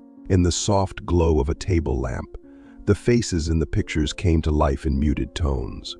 A young woman with a radiant smile, snapshots of simple but cherished family moments. The slow, deliberate ticking of an old clock on the wall harmonized with the stillness of the space. In one corner of the room, a small armchair draped with a faded woolen throw sat near a window, where light from a street lamp outside filtered through thin curtains. The house lacked grandeur, but it exuded a warmth that felt rare, a sanctuary from the tempests of the outside world. And within its walls, among the preserved echoes of memories past, lay the place where Malik's story might find its resolution, or a new beginning. Malik stood before the old wooden door, its surface worn and scratched, with patches of peeling paint bearing the marks of story left untold. His hands clenched and unclenched in an unconscious rhythm, fingers trembling under the weight of the past. Hands that had always been steady now quivered, as if the enormity of what lay behind the door pressed down on him. The New Orleans night breeze swept past, carrying with it the faint dampness of the historic quarter and the subtle scent of the ancient oak tree standing sentinel near the porch. But Malik noticed none of it. His every sense was focused on the door in front of him, the threshold to the answers he had sought his entire life. The soft yellow glow from the porch light illuminated the door's weathered surface, accentuating the marks left by time. Malik lifted his gaze, catching the light in his eyes, though his thoughts were consumed by endless unspoken questions. He raised his hand, his fingers lightly brushing against the door, but he hesitated, letting his hand hover in midair. Does she even want to see me? He wondered. Am I about to intrude on a life she left me behind to protect? Closing his eyes, Malik was assaulted by fragmented memories of his childhood, of unanswered questions, of nights spent wondering why he had been left behind. Am I ready for this? He asked himself, his lips pressing into a thin line as a flicker of doubt crossed his expression. Ready to hear her reasons, or maybe even her rejection? Taking a deep breath, he tried to steady the torrent of thoughts racing through his mind, but the unease clung to him like a shadow. At last he whispered to himself, as if to summon courage, Malik to himself. I've come this far. There's no turning back now. Malik knocked 3 times. The sound reverberated through the quiet night, each knock echoing like a call from the past. Instantly, the world around him seemed to freeze. His heart pounded, each thud loud in his ears, as if it might break free from his chest. He stood still, waiting. Inside, footsteps approached, slow and hesitant, as though the person on the other side was wrestling with their own fears about opening the door. Malik drew another breath, his eyes fixed on the doorknob. The door creaked open, cautiously and deliberately, as though the one behind it was bracing themselves for what awaited. Gloria appeared, her hand clutching the edge of the doorframe as if seeking support. Light spilled out from the house, illuminating her face, a face lined by years of endurance, her eyes shadowed by pain. When her gaze met Malik's, time seemed to stand still. Her lips parted, but it took several seconds before her voice emerged, trembling like a fragile leaf caught in the wind. Gloria, softly. Malik? She froze, her hand gripping the doorframe tighter, her eyes brimming with emotions, shock, regret, and a sorrow so profound it defied words. Malik stared back at her, and the strength he had so carefully built over his journey shattered in an instant. His legs felt like lead, as though they were sinking into the earth. His lips moved, but the words caught in his throat, refusing to come. Finally, he managed to force out the question he had carried for 40 years. Malik, choking, Are you Gloria? Are you my mother? Malik's trembling voice cut through the night like a sharp blade, slicing deep into Gloria's heart. Her eyes filled with tears, and the first drop fell silently down her cheek, an uncontainable release of decades of pent-up emotion. Gloria, voice breaking. I'm the one who left you, but it wasn't because I wanted to. Her hand flew to her mouth as a sob escaped, raw and unguarded, echoing in the quiet. Her words were bare, a confession laid bare with no pretense, saturated with remorse. Malik stood frozen, his feet rooted to the ground. Inside, his emotions swirled, a strange, chaotic mix of anguish, anger, and a faint flicker of fragile hope. It felt as though the earth beneath him had crumbled, only to be pieced back together in ways he couldn't yet comprehend. He swallowed hard, his gaze never leaving the woman before him. The mother he had imagined 1,000 times, but never truly believed he would meet. Malik, hoarse, aching. You say, you didn't want to leave me? Then why? Why did you leave me alone? Gloria flinched at his question, each word hitting her like a blow to the soul. She drew a deep breath, trying to steady herself, but her voice quivered as she spoke. Gloria. I know nothing I say can make you forgive me, but I swear to God, Malik, it wasn't my choice. I had to do it because I thought it was the only way to give you a better life. Malik's brow furrowed, anger surging through him like a wave. He couldn't understand how she could justify leaving him behind as an act of love. Malik. A better life? How could you say that? Do you have any idea what it was like, growing up with nothing but questions, feeling like I wasn't good enough, like I didn't deserve to be loved? His voice rose, and his eyes filled with unshed tears, not just from his fury, but from the deep-seated pain he had carried for so long. Gloria reached out as if to touch him, but her hand faltered, hovering in the air. She didn't know if she had the right to close the distance between them. Gloria. Malik, I don't expect you to understand, but you need to know that I loved you. From the very first moment, I loved you. Not a day went by that I didn't think about you.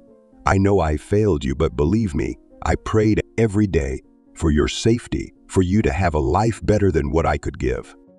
Gloria took a deep breath, trying to steady herself. She stepped back and gestured for Malik to enter the house. Gloria. Come in, son. I have so much to tell you, and there's something you need to see. Inside the small home, the atmosphere was warm but unpretentious. Malik sat on a wooden chair near the table, his gaze wandering to the black and white photographs lining the walls. None of the faces were familiar, and the weight of that realization bore down on him. Gloria moved to the corner of the room, crouching beside a small wooden chest. She opened the lid and carefully pulled out an old tin box, its surface scratched and worn with time. When she turned back, her hands trembled as she placed the box in front of Malik. "I wrote these every year on your birthday." Malik frowned, confusion clouding his eyes. He looked at the box, then back at Gloria. "Malik." "Wrote what? What are you talking about?" Gloria opened the lid, revealing a bundle of aged letters tied together with a faded silver ribbon. The paper was yellowed, with corners crumpled as if they had been opened and reread countless times. "Gloria," her voice trembling. "Letters. Every year on your birthday, I wrote you a letter, but I never sent them. I knew they would never reach you." She bowed her head, tears spilling onto the table. "Gloria." "I was afraid. Afraid you would hate me. Afraid I had no right to intrude on your life. But Malik, you have to believe me. I never stopped thinking about you. Not for a single day." Malik picked up one of the letters, his hands shaking as he unfolded it. Gloria's delicate handwriting unfurled before him, each word carrying the love, longing, and pain she had kept hidden all these years. His voice cracked as he read one line aloud. Malik, reading slowly. "Malik, my son, are you well? Do you know that I love you more than anything in this world?" He set the letter down, his eyes red and glistening. He looked at Gloria, who sat across from him, her gaze brimming with regret and anguish. "Malik." "If you loved me, why didn't you come for me? Why did you leave me with questions for 40 years? I prayed, I prayed to God to tell me who my mother was. Why didn't you answer my prayers?" Gloria lifted her head, her tear-streaked face resolute despite the emotion breaking her voice. "Gloria." "I wanted to find you, but I wasn't brave enough. I was terrified I wasn't worthy. I knew you'd ask why, and I didn't know how to answer. But I'm here now, and I'll tell you everything. I swear to God, Malik, I won't keep anything from you anymore." She bowed her head again, her hands clasped tightly together as if seeking solace amidst the storm of her past. Her frail shoulders trembled, and the dim light in the room highlighted the deep lines on her face, a testament to the years of sorrow she had endured. Malik sat opposite her, his eyes fixed on her, unblinking. He could feel not just her pain, but the weight of the truth she was about to share, words he knew would change everything. "Gloria," her voice trembling. "Malik, I tried to get you back." She looked up, her eyes now red and swollen but filled with a haunting sense of helplessness. "Gloria."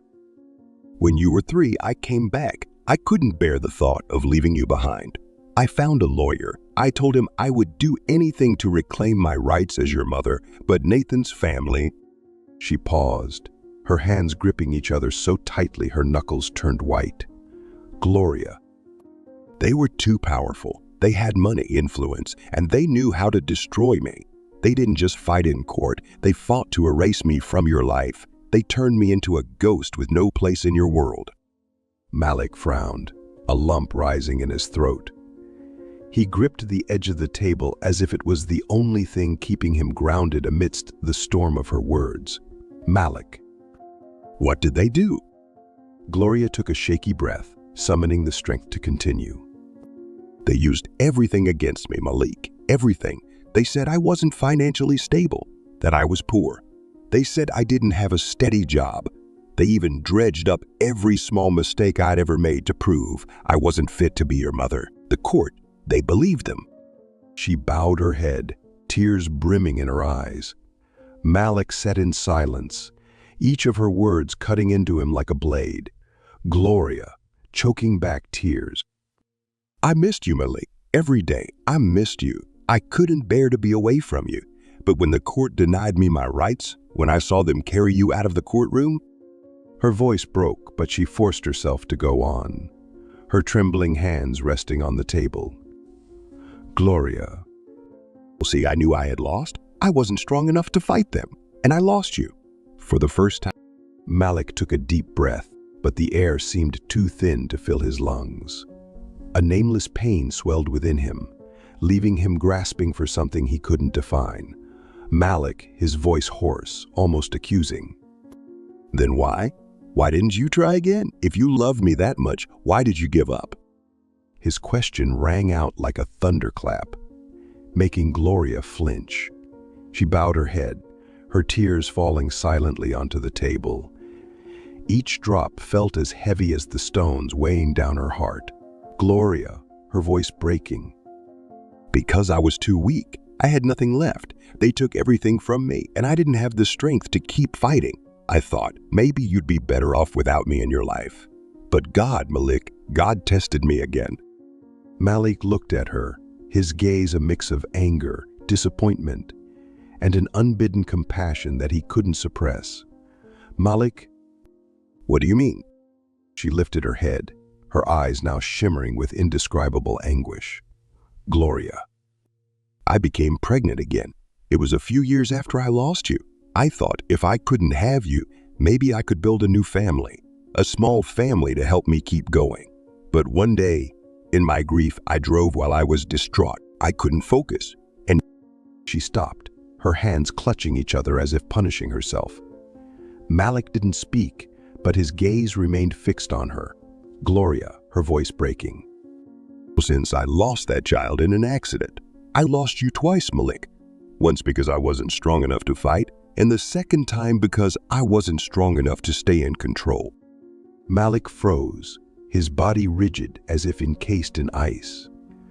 Gloria took a deep breath, her tears shining as she continued. Gloria. From that day forward, I wanted nothing more than to find you, but I was too weak to fight again. I was afraid, Malik. Afraid that if I appeared, you'd hate me. Afraid you wouldn't want to see me anymore. Gloria's words cut through the silence like sharp blades, carving deep wounds into the hearts of both mother and son. Malik sat still, his hands unconsciously gripping the edge of the chair. His reddened eyes filled with an unspeakable anguish. He looked at Gloria, not just as the mother who had given him life, but as a woman who had endured unfathomable loss and sorrow, burdens he could barely begin to comprehend. The stillness of the room was almost oppressive, broken only by the sound of their labored breathing. Malik tried to speak, but his throat felt constricted, each word caught in the surge of emotions rising within him. Malik, whispering, voice trembling. I don't know what to say. Everything you just told me, I can't imagine it, but I know one thing. He paused, his gaze momentarily drifting away from Gloria, as if gathering the courage to continue. Malik. I don't hate you. I never hated you. I was angry, so angry, but now I understand. Gloria lifted her head, her tear-filled eyes locking onto Malik's. She could hardly believe what she had just heard. Gloria, voice quivering. You don't hate me, but I left you. I failed to protect you. Malik rose to his feet, each step deliberate and steady as he approached the woman who had brought him into the world. He didn't speak, but his eyes conveyed a depth of empathy and forgiveness that words could never fully capture. Malik. You did everything you could. God knows I believe you. You've endured so much, more than anyone should have to. And I don't want you to blame yourself anymore. I'm here. You're here. That's what matters now. He leaned down and wrapped his arms around Gloria, pulling her into an embrace so firm it seemed to bridge the chasm of years lost between them. Malik softly. I don't hate you. I never hated you. Gloria could no longer hold back. She began to sob, her muffled cries breaking the quiet of the room. Tears streamed down her face, washing away, if only slightly, the weight of the guilt she had carried for decades. Gloria, through sobs. I'm so sorry, Malik. I'm so sorry I failed you, but I love you, Malik. I have always loved you, even when I wasn't there. Not a single day went by that I didn't pray for you. I prayed for God to protect you, to guide you, and to give me this chance to see you again. Malik tightened his embrace as if to reassure her that everything would be all right.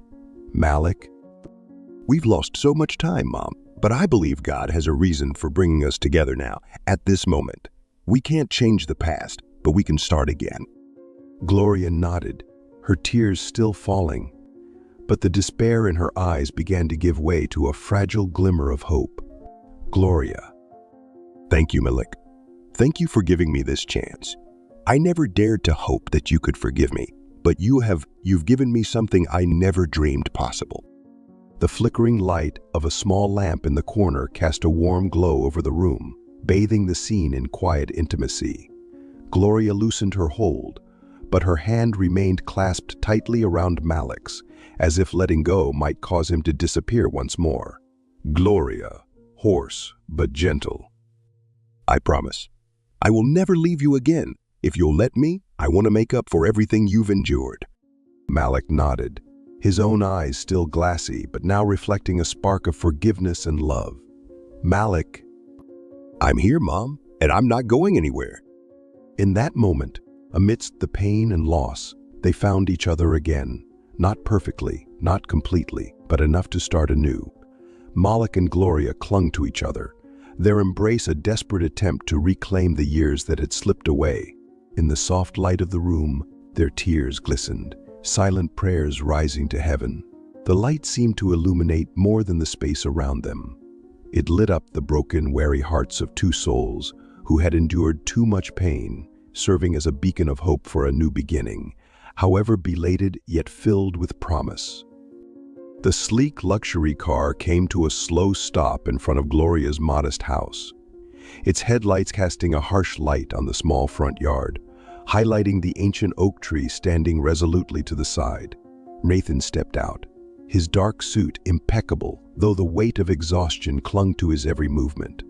For a moment, he stood still, his sharp, calculating eyes now heavy with something unspoken as they took in the weathered home. The peeling paint on the walls, the faded shingles on the roof, all of it served as a stark reminder of what he had left behind. Adjusting his tie in a futile attempt to steady himself, Nathan's hand trembled slightly. The crisp night air carried a biting chill, yet it did nothing to cool the tumultuous fire raging inside him. He took a deep breath, his gaze flickering with a quiet struggle. One step forward or a retreat into the familiar shadows. But finally, with a grim resolve, Nathan moved toward the house, his steps deliberate and unyielding. The wooden door creaked softly as Nathan entered, bringing with him the cold of the outside. The small, cozy room instantly felt heavier, as if his presence had displaced all the air within. On the worn-out sofa, Malik and Gloria sat together, their conversation abruptly cut short by the unexpected intrusion. Gloria looked up, her eyes wide with shock, a fleeting hint of panic crossing her face. Nathan? Gloria? His voice was low and steady, each word weighted with significance, pressing into the room like an unseen force. Gloria rose to her feet, clasping her hands together tightly, as if trying to suppress the tremor of unease coursing through her. Gloria, her voice quiet but firm. Nathan, what are you doing here? Malik remained seated, his eyes darting between Gloria and Nathan, then back to Gloria. Questions swirled in his mind, unspoken yet deafening, and Nathan's sudden arrival only thickened the tension already hanging in the air. Nathan, glancing at Malik, then back to Gloria. I need to talk to both of you. The soft glow of the small table lamp wasn't enough to dispel the suffocating tension. Nathan stepped further inside, his polished shoes making faint but deliberate sounds on the wooden floor. He stopped just a few steps away from Malik, his piercing gaze meeting that of the younger man. Nathan. Malik, I think it's time we talk. Malik stood, his posture stiff, his eyes hardened with resolve. Malik, his voice cold. Talk? After everything you've done? Why now? Nathan faltered briefly at Malik's sharp tone, but he quickly regained his composure. He drew in a deep breath, his eyes unwavering as they held Malik's. "Nathan," Because I owe you the truth, and I can't run from it any longer. Gloria stepped forward, positioning herself between Nathan and Malik, her eyes fierce with protective determination. "Gloria." Nathan, if you're here to justify what you've done, I suggest you leave. Nathan, turning to Gloria, his voice softening. I'm not here to justify anything. I'm here to confess. Malik stared at Nathan, his fists clenched tightly at his sides, but he said nothing. He simply waited for the explanation he had longed for yet dreaded to hear for so many years. Nathan stood in the center of the small room, the soft glow of the table lamp in the corner casting shadows across his face, emphasizing the deep lines etched by time and an exhaustion he could no longer hide. His gaze shifted uneasily between Gloria and Malik, the two people he had left behind in pursuit of what he once thought was more important. The presence of the man who once exuded authority now seemed weighed down by the crushing burden of his past, a past he could no longer escape. In this moment, power, wealth, and prestige seemed like hollow fragments, incapable of filling the void that had grown within him. He looked at Malik, the son who had grown into a man, his expression a mixture of admiration and pain. Malik's face was a striking blend of Gloria's resilience and Nathan's own determined features. But instead of pride, Nathan felt a dull ache, regret for the wrong choices, the missed opportunities, and the years he had turned his back on the truth. Finally, Nathan spoke, his voice strained, each word caught in his throat. You found Gloria. I assume you've heard everything. His tone was slow and deliberate, as if testing Malik's reaction. But no matter how carefully he spoke, he couldn't mask the uncertainty in his voice. Malik stood tall, his fiery gaze locked on Nathan, his fists clenched tightly at his sides, as if restraining himself from letting his anger erupt. Malik coldly, sharply. What are you doing here? To justify your cowardice? Or to prove that you still only care about yourself? Malik's words cut through Nathan's fragile defenses like a blade. Nathan flinched slightly, but didn't respond immediately. His eyes, heavy with regret, lingered on Malik as if searching for the right words, but finding none. The room fell into an oppressive silence, broken only by the steady ticking of a wall clock, each tick amplifying the tension between the three of them. Gloria stood nearby, her hands tightly clasped together, visibly holding back words that might make the fragile situation even worse. Her expression was cold, unyielding, as if she had long since grown numb to the half-hearted apologies and broken promises Nathan had offered in the past. Gloria. Nathan, you didn't need to come here. Late explanations mean nothing. We're too tired to listen to apologies without action. Gloria's words, though softly spoken, landed with the force of a blow. Nathan's shoulders sagged slightly, his head dipping as if in acknowledgement of her accusation, but he remained where he was. Nathan, sighing, his voice weak. Gloria, I didn't come to justify myself. I know I was wrong. I just want to... He faltered, struggling to find the words that might bridge the chasm between them, but nothing came.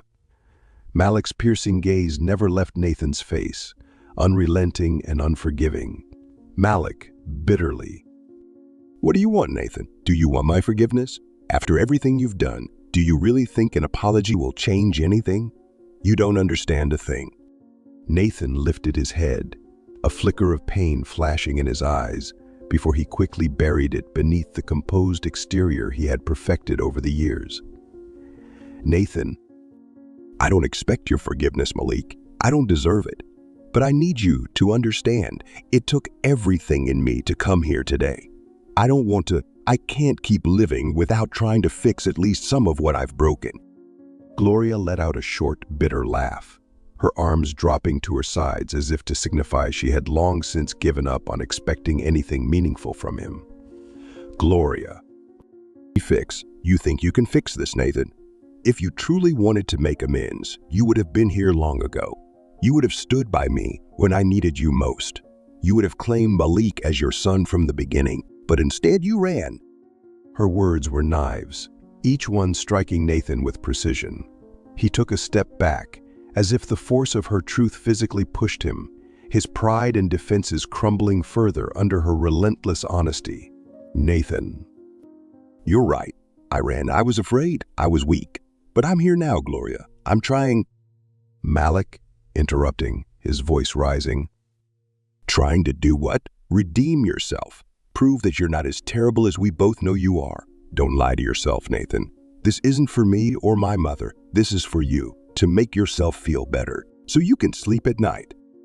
Malik's words shattered the last remnants of Nathan's composure. His head bowed, his shoulders trembling slightly, though he offered no rebuttal.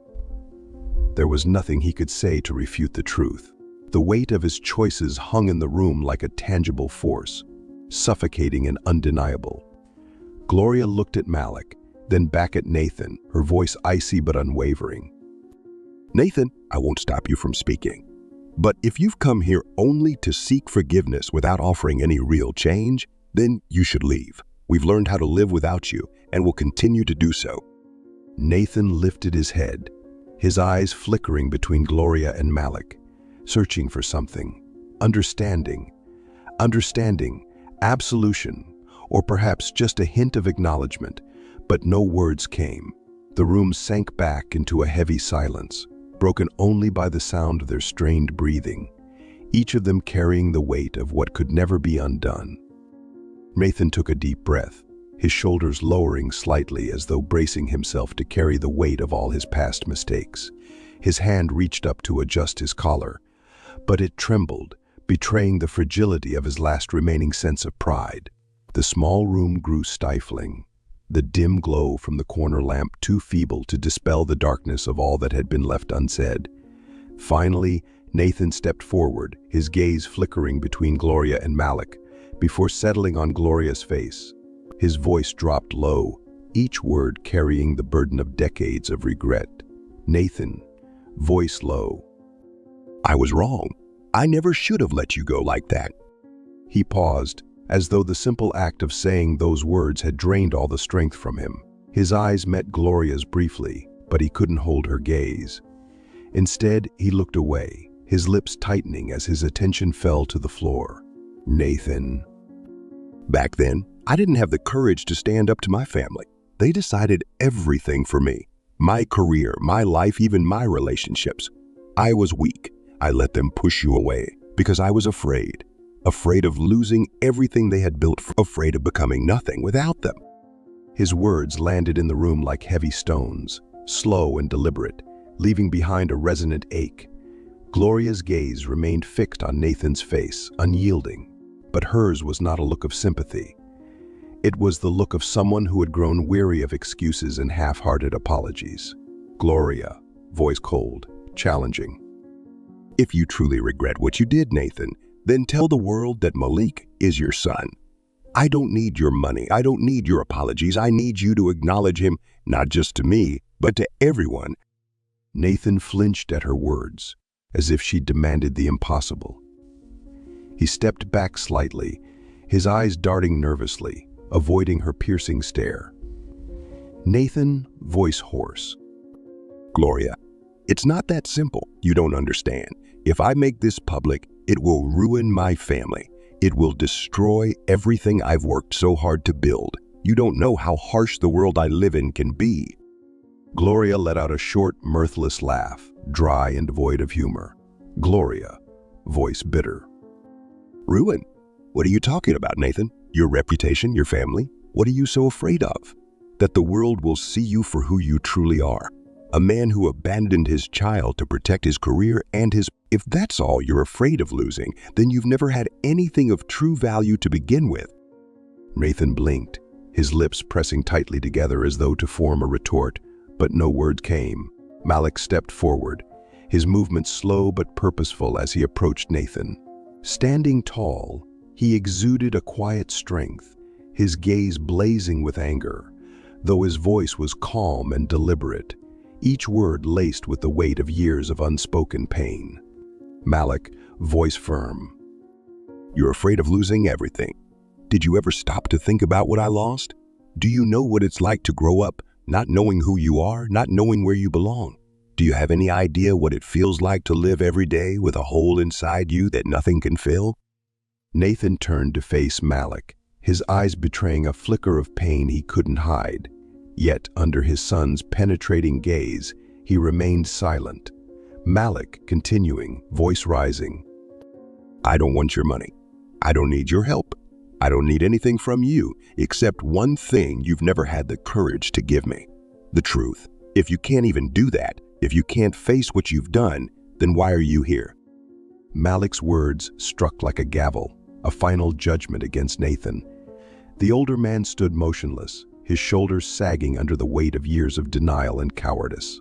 Nathan lowered his head, his eyes cast down at the floor. Malik's words cut deep, each one a blade slicing through what little dignity remained. Nathan, voice weak. I don't know what to say anymore. Malik stepped back, his eyes burning with a mixture of anger and profound disappointment. Malik, voice cold. That's the problem, Nathan. You've never known what to say, and you've never known what to do. But I do. I won't let you, or anyone else, dictate my life anymore. For a long moment, Nathan remained still, his head hanging low. Then he slowly lifted his gaze, first to Gloria, then to Malik. His expression flickered with conflict, as though searching for some glimmer of understanding or forgiveness, but he found only silence. Nathan, voice low, almost weary. I'll help you, Malik. Anything you need. Financial support, legal assistance, whatever I can do to make amends. He paused, his voice faltering as the next words clawed their way out, soft and almost inaudible. Nathan. But I can't make the truth public. You have to understand, it would destroy my family. It would ruin my career, everything I've spent my life building. The words fell into the room like a hammer, reverberating through the stifling tension. Gloria let out another bitter laugh, shaking her head as if the sheer absurdity of Nathan's words was too much to bear. Her hands clenched into fists at her sides, her gaze cutting into him with unrelenting scorn. Gloria, voice sharp, every word a blade. Family? Career? Nathan, do you even hear yourself? It's laughable that you speak of family, considering you abandoned the only real one you ever had. And your career, built on lies and cowardice? I can't understand how you can say these things without... She took a step closer to Nathan, her eyes blazing with years of pent-up anger. Gloria, voice rising. Family? What family, Nathan? Are you talking about the people who would turn their backs on you if they knew the truth? Or the career you've clung to, built on nothing but deceit? I don't know how you can stand there and talk about protecting these things as if they matter. Nathan recoiled slightly, his gaze darting away as Gloria's words struck their mark. He opened his mouth to speak, but no response came. Malik stood still, watching the exchange. His expression carried not just anger, but a profound sense of disillusionment. Finally, he spoke, his voice quiet but heavy with conviction. Malik. You know what, Nathan? I think I found my answer. And it didn't come from anything you just said. It came from what you refused to do. Nathan furrowed his brow, his eyes shifting back to Malik, as though searching for clarity. Nathan, voice hoarse, trying to explain. Malisi, I'm not doing this to run away. I just want to protect what I have. I can't let everything fall apart over one mistake from the past. Malik narrowed his eyes, his fists clenching at his sides. His voice remained calm, though each word burned like fire. Malik. A mistake? You call abandoning my mother and me a mistake you don't understand. It wasn't just a mistake, Nathan. It was a series of cowardly choices you made your entire life, and now you're still making them. Don't call it protection. It's just selfishness. Nathan's shoulders slumped, his head bowed. Malik stepped closer, his eyes piercing through Nathan with unflinching intensity. Malik, voice sharp, cutting. You're worried about your family and career falling apart? I've lived my entire life in pieces, Nathan. But I've picked them up. I've put them back together on my own. I don't need your help. All I ever wanted was the truth, but even that, you can't give me." Nathan stood frozen, Malik's words carving deep wounds into him. Finally, he lowered his head, exhaling a shaky breath, his spirit utterly crushed. Nathan, voice barely audible. "Malik, I don't know how to fix this." Malik let out a short, bitter laugh, shaking his head as he stepped back. His voice was quiet, but it carried an unshakable resolve. "Malik." "That's the problem, Nathan. You've never known how to fix anything, but I do. I'm not letting you or anyone else control my life anymore." Gloria stood still, her gaze fixed on Nathan's face. It was no longer a look of anger or hatred, but one heavy with disappointment, not only for what he had done in the past, but for his inability to change in the present. She shook her head softly, as if resigning herself to the reality that he was beyond redemption. Turning to Malik, her expression softened. She stepped toward him, placing a gentle hand on his shoulder, as if to ease the tension that had consumed the small room.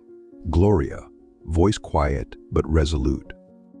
"We don't need him, Malik. We found each other, and that's enough. We don't need anything more." Malik looked at Gloria, his eyes momentarily softening. But when he turned back to Nathan, the warmth vanished, replaced by a cold, resolute glare. He took a step forward, standing tall before the man he had once hoped would hold the answers to his deepest questions. Malik, voice low but cutting. "You know, Nathan, the world isn't ruined by mistakes. Mistakes are inevitable. It's ruined by people like you, people who don't have the courage to face their own failures." Nathan remained motionless, his shoulders sagging under the weight of Malik's words. His eyes met Malik's briefly, stripped of authority or defiance. What remained was the hollow gaze of a man laid bare before the truth, with nothing left to say.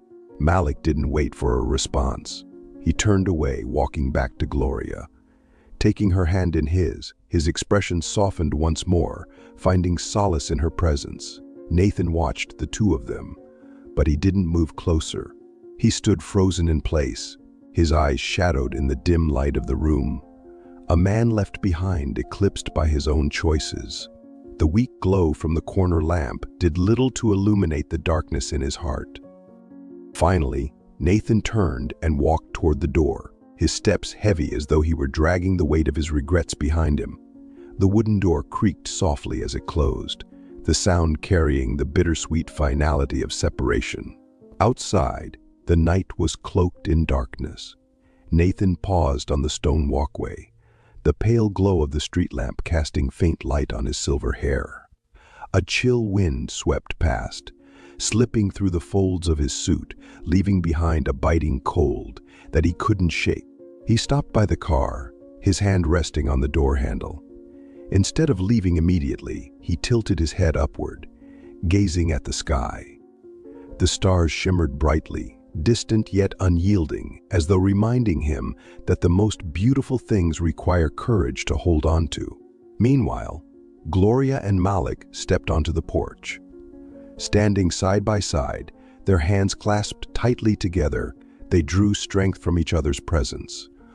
Gloria leaned her head against Malik's shoulder, her voice a soft whisper. "Gloria." "Malik, I never dared to dream of this day. The day we could stand here together like a real family." Malik squeezed her hand firmly, his eyes lifting to the starlit sky, a quiet determination shining through. "Malik." "We can't change the past, but we can start from here.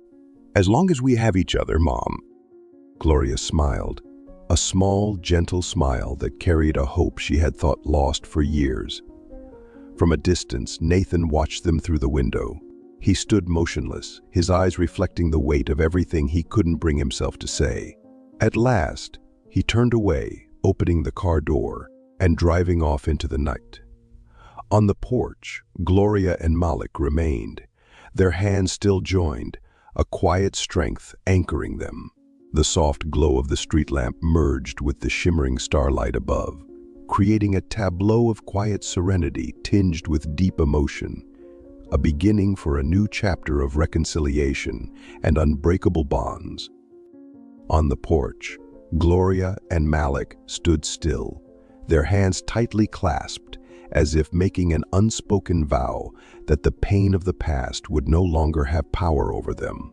But time never halts, and even the most beautiful moments, no matter how enduring they seem, are but fleeting lights against the relentless flow of life. That night, the New Orleans sky glittered with stars, yet amidst their faint glow was a fragile stillness, like the whispered murmur of the night wind, a sign of change to come. Malik didn't know then that the promises and hope he had just reclaimed would soon be tested. A few days later, Gloria's small house remained as warm and welcoming as it had been the first time Malik entered, yet the atmosphere seemed quieter, heavier. On the old wooden bed near the window, Gloria lay still, the soft light from outside gently illuminating her weary but peaceful face. Malik sat beside her, his eyes red and swollen, clutching her hand as if letting go might cause her to vanish forever. In these final moments, all pain and unanswered questions faded away, leaving only one truth, the love and forgiveness that had finally connected them, even if it had come too late. The small home was silent, save for the light spilling in through the window, casting a faint glow across the room. Gloria rested beneath a soft blanket, her frail body barely stirring.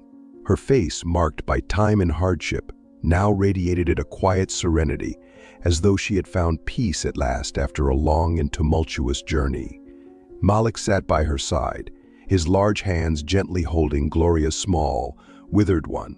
The contrast between them, his youthful strength and her fragile vulnerability, made the scene all the more poignant. His eyes brimmed with tears, spilling down his face despite his best efforts to remain composed. Outside, the faint chirping of birds drifted in, a soft melody like a farewell hymn. The wind rustled through the trees, creating a soothing, rhythmic murmur. Yet these gentle sounds only served to underscore the profound silence and sorrow that filled the small room. Amidst the quiet, Malik's low voice broke through, a whisper meant for himself, or perhaps a higher power. Malik whispering, voice choked with emotion. Mom, I found you. I got to hear your stories. I got to hold your hand. But why? Why couldn't we have more time? His voice faltered, breaking under the weight of his grief. He tightened his grip on Gloria's hand, as if holding her just a little tighter might somehow keep her from slipping away.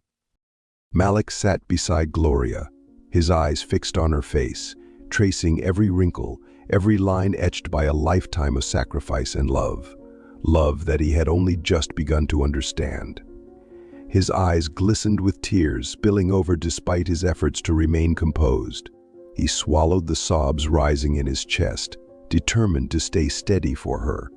His hand tightened around her frail, weathered fingers, trembling as he felt the warmth slowly leaving her touch. Leaning closer, he whispered, his voice fragile, each word breaking under the weight of emotions too overwhelming to contain. Malik whispering, voice trembling. Mom, you don't have to apologize. I don't need that. I just need you to know that I never blamed you, not for a single moment. I never hated you, not once. He paused, drawing a shaky breath, but it caught in his throat, as though the very air around him conspired to crush his heart. His lips quivered, the next words escaping with great difficulty. Malik, continuing, voice heavy with pain. You did everything you could. You fought for me, even when I didn't know it. And I thank you. Thank you for loving me, for keeping me in your heart, even when you couldn't be by my side. I know you were always there, even from afar. His voice broke, and he could go no further. Tears fell freely now, streaking down his cheeks and landing on Gloria's frail hand. She gave his hand a weak squeeze, the strength barely there, but enough for Malik to know she was still listening. Gloria smiled faintly, her lips parting as she spoke in a voice so soft, so filled with love, it seemed to carry the echoes of a lifetime. Gloria, weak but full of love. I've always loved you, Malik, from the day you were born to this very moment. That love has never faded, even when I failed, even when I wasn't strong enough to keep you with me. She paused, her cloudy eyes gazing upward, as if searching for something beyond the ceiling, perhaps the light of God, or an unfinished prayer she had carried for years. Gloria, whispering, God gave you to me, and even though I lost you, He gave me this chance to find you again, to tell you that I love you more than anything in this world. Malik, that is the greatest gift I have ever received. Malik leaned closer, his tear-filled eyes locking onto hers, desperation spilling from every word. Mom, don't leave me. Please stay a little longer. I need you. I need you to hear about everything I've been through. I need more time, Mom, please. Gloria closed her eyes, a peaceful smile gracing her lips, as if she had finally found the serenity she had longed for. A single tear slipped down her cheek, not one of sorrow, but of release, of freedom. Her hand slipped from Malik's grasp, falling gently onto the blanket, as though she were entrusting everything to God and leaving the pain behind for time to heal. Malik shaking her hand gently, voice panicked. Mom, no. Mom, please. Don't go. He leaned down, pressing his head to her chest, straining to hear the heartbeat he knew had stilled. His tears soaked into the worn fabric of her old blouse, an unspoken goodbye carried on every drop. Malik, speaking through broken sobs. Mom, I love you. I have always loved you. God, please keep her in your arms. Let her rest. But please give me the strength to carry on. The room fell silent, save for Malik's ragged breathing and the faint rustle of the wind through the window. Time seemed to freeze, the space around him suspended in the stillness of unbearable loss. Outside the window, the sky remained serene, its soft blue hue scattered with gentle rays of sunlight filtering through the leaves, as if offering a tender farewell from above. The birdsong that drifted into the room was no longer a source of comfort, but a poignant reminder of life's fragility and the preciousness of each fleeting moment. Malik said nothing more. He simply held her close, as if clinging to the last remnants of her warmth, the mother he had only just begun to truly know. He sat there for what felt like an eternity, until the sunlight outside the window began to fade, and the small room was enveloped in shadow. Within his heart, a silent prayer arose, Malik thinking, Lord, please take her home. Watch over her as she watched over me. I know she has found her peace, but please help me find my way back to the light after this darkness. The memorial for Gloria was held in front of her small, cherished home. A close-knit group of her friends gathered around Malik, their faces solemn yet illuminated by a quiet reverence and deep affection for the woman they had lost.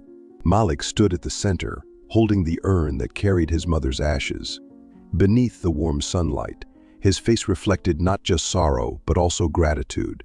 For Gloria, the woman who had taught him about love, forgiveness, and resilience. Stepping forward, Malik let his gaze sweep across the small crowd. When he began to speak, his voice was low and steady, each word bearing the weight of an arduous journey. My mother was more than just my mother. She was a woman of remarkable strength who fought for love and for the truth. She made mistakes, but those mistakes never diminished the love she had for me, nor the strength she showed in facing life's hardships. He paused, drawing a deep breath, his voice catching slightly as he looked down at the urn in his hands. Malik. God separated us once, but He also gave us the chance to find each other again. I believe my mother's love was never in vain. It taught me that no matter how cruel life may seem, we can find forgiveness and begin anew. A gentle breeze stirred, rustling the wildflowers that surrounded them. Malik closed his eyes briefly, offering a silent prayer for Gloria. Malik whispering, I promise to live a life you'd be proud of. I love you. Just as Malik bowed his head, finishing his tribute, the distant hum of a car engine broke the stillness. All eyes turned toward the source of the sound, and Malik froze as a sleek black luxury car pulled up to the house. The car door opened, and Nathan Sterling stepped out, dressed in a black suit. He no longer carried the aura of power he once wore so naturally. Instead, his face bore the marks of exhaustion and regret.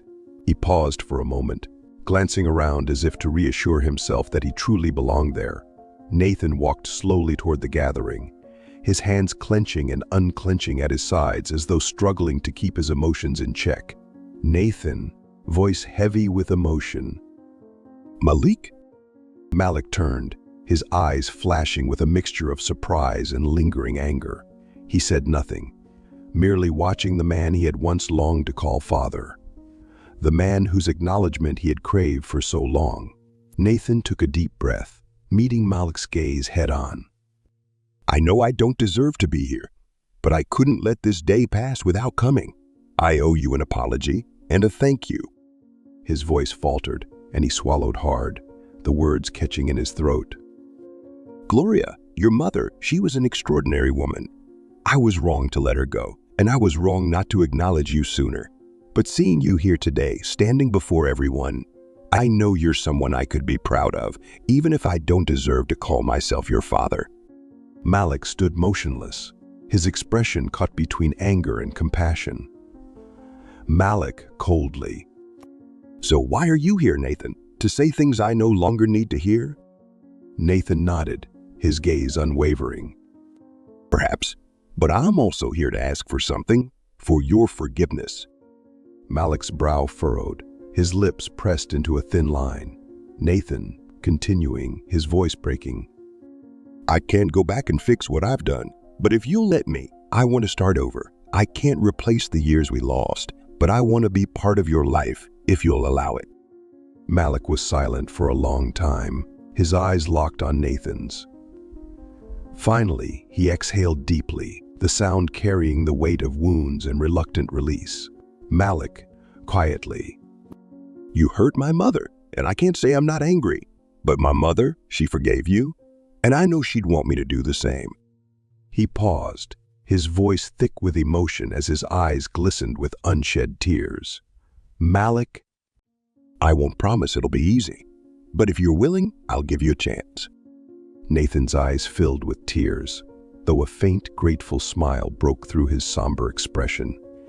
He nodded, as though that small chance was more than he had dared to hope for. Nathan stepped closer, and for the first time the two men, father and son, looked at each other not with resentment but with a fragile understanding and a shared hope. Malik lifted the urn higher, as if offering it in tribute to Gloria, the woman who had brought them to this moment. Malik, whispering, as if speaking to Gloria. Mom, I think you were right. Forgiveness isn't for others, it's for ourselves. Both men looked up toward the sky, where the sun shone brilliantly.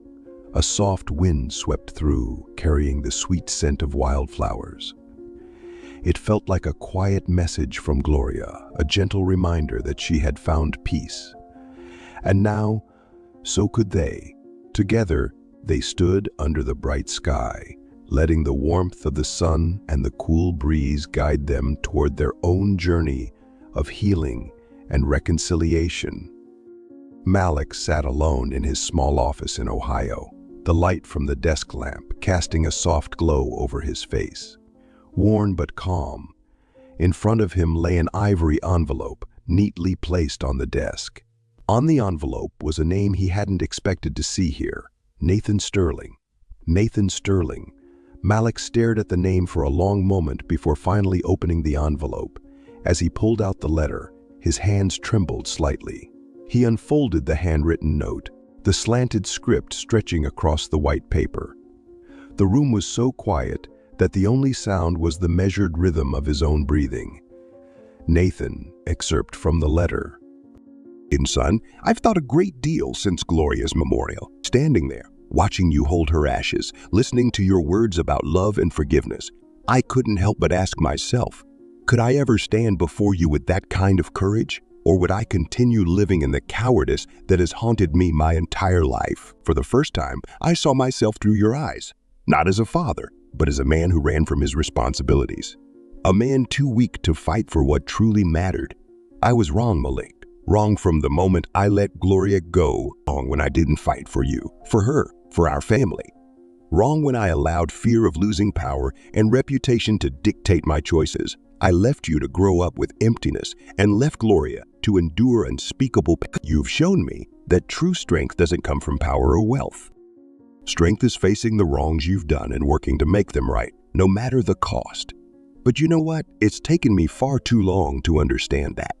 Since the memorial, I've asked myself again and again, is it too late for me to make things right? I don't expect your forgiveness right away. But if you can, just a little, let me start again, even if it's from nothing. I'm proud of you, Malik. Proud because you've done what I never had the courage to do. Face the truth. Gloria was right to believe that you are the best thing either of us ever had. If God wills it, I hope you can forgive. Not just me, but yourself. Because forgiveness isn't a gift to the one who hurt you. It's a release for the one who's been carrying the pain. I'm sorry for everything, and I hope I can do something. Anything to make up for the years we lost. Your father, Nathan Sterling. Malik set the letter down on the desk, his hands trembling uncontrollably. He drew in a deep breath, but it did little to calm the storm of emotions raging inside him. Leaning back in his chair, he closed his eyes, searching for a shred of peace amid the chaos. Malik, whispering. He says he regrets it. But are words like these ever enough? Can forgiveness rewrite the past? He opened his eyes, and his gaze fell on a photo of Gloria on the desk. Her gentle smile seemed to remind him of something she had always said. Forgiveness isn't for others, but for ourselves. Malik, thinking. Mom forgave him. She always believed it was the right thing to do. But can I do the same without feeling like I'm betraying the years of pain she endured? Malik sat in silence for a long time, his eyes moving over the words in the letter again. Phrases like weakness, regret, and I'm sorry echoed in his mind. But amidst them, one undeniable truth lingered. Nathan was trying even if it was far too late. He folded the letter carefully and placed it in the drawer next to Gloria's letters. Rising to his feet, he walked to the window where the soft morning sunlight spilled into the room. Malik, whispering. He was wrong, and I don't know if I can ever forget that. But Mom forgave him, and I think I have to do the same, not for him, but for me. Outside, a gentle breeze rustled through the trees, carrying with it the faint, sweet scent of jasmine. Malik closed his eyes, feeling a delicate sense of calm settle in his chest. Not a complete release, but the first step toward learning how to forgive. Malik stood before the familiar wooden door of the house in Ohio, his hands resting on the doorknob. The golden light of the setting sun filtered through the trees in the distance, casting a warm glow over the roof and painting a scene of serene beauty. He took a deep breath, as if to release the last remnants of his burdens before stepping inside. The door creaked open, and the sound of joyous laughter spilled out from the living room. Malik paused, his expression softening as he saw Leah and Caleb playing together. Caleb held a toy car, racing it around his mother's feet, while Leah smiled, a smile Malik had once feared he might never see again. Leah turned, sensing his presence. For a moment, hesitation flickered in her eyes, as though the wounds of the past still lingered. But then, as she met Malik's gentle gaze, she smiled, a smile of acceptance and renewed hope. Malik walked slowly toward Leah, his eyes locking with hers. Once brimming with trust, her gaze now carried a hint of caution, but also a quiet strength. He stopped in front of her, his heart pounding in his chest, knowing that every word he was about to say bore the weight of redemption. Malik, voice low, earnest. Leah, I hurt you. I let the past consume the present, let my pain pull us apart. But I understand now. I can't change what's happened, but I can promise you that I won't let it happen again. I'm here, Leah, and I'm not going anywhere. He reached out and took her hand, his grip firm yet tender. A silent vow. Leah looked at him, her eyes filled with emotions she couldn't quite put into words. A single tear slid down her cheek, but her lips curved into a smile that held both forgiveness and hope. Leah, voice trembling but resolute. We've been through so much, Malik. There were times I thought we couldn't come back from it. But if you're here, if you're truly ready to start again, then we'll do it together." She tightened her grip on his hand, a gesture that affirmed her belief in his words. Nearby, Caleb looked up from his toys, his bright eyes lighting up as he recognized his father's voice. He ran over, his face beaming with joy, and threw himself into Malik's arms. Caleb, excitedly, "Daddy, you're home?" Malik knelt, wrapping Caleb in a tight embrace, feeling the warmth and trust of the son he had once let down. Malik, voice breaking, "I'm home, Caleb, and I'm not leaving again." Caleb clung to his father's neck, his small cheek pressed against Malik's shoulder, his voice pure and full of happiness. "Caleb, "Daddy, I missed you so much. I'm so happy you're here." Leah watched the scene unfold, her eyes red, but shining with a newfound hope. As the sun dipped lower on the horizon, Malik sat on the front steps of the house, holding an old guitar he had once played in his youth. Caleb sat beside him, his eager eyes watching his father intently. Malik, smiling, voice warm. "Watch this, Caleb. This is a C chord. Press here and strum like this." Caleb carefully mimicked his father's instructions, but the sound that emerged was a jumbled mess. Both father and son burst into laughter. Malik tousled Caleb's hair, his eyes brimming with love and pride. "Malik, Malik." "It's okay, son. Everyone starts somewhere. We'll practice together." Caleb grinned, his small hands continuing to explore the guitar under his father's guidance. Leah stood in the doorway, leaning against the wooden frame, her eyes soft as she watched them. A gentle breeze rustled her hair, carrying with it a warmth and peace she thought she might never feel again. The sun disappeared below the horizon, casting a golden glow over the small house, the grass and Caleb's radiant face.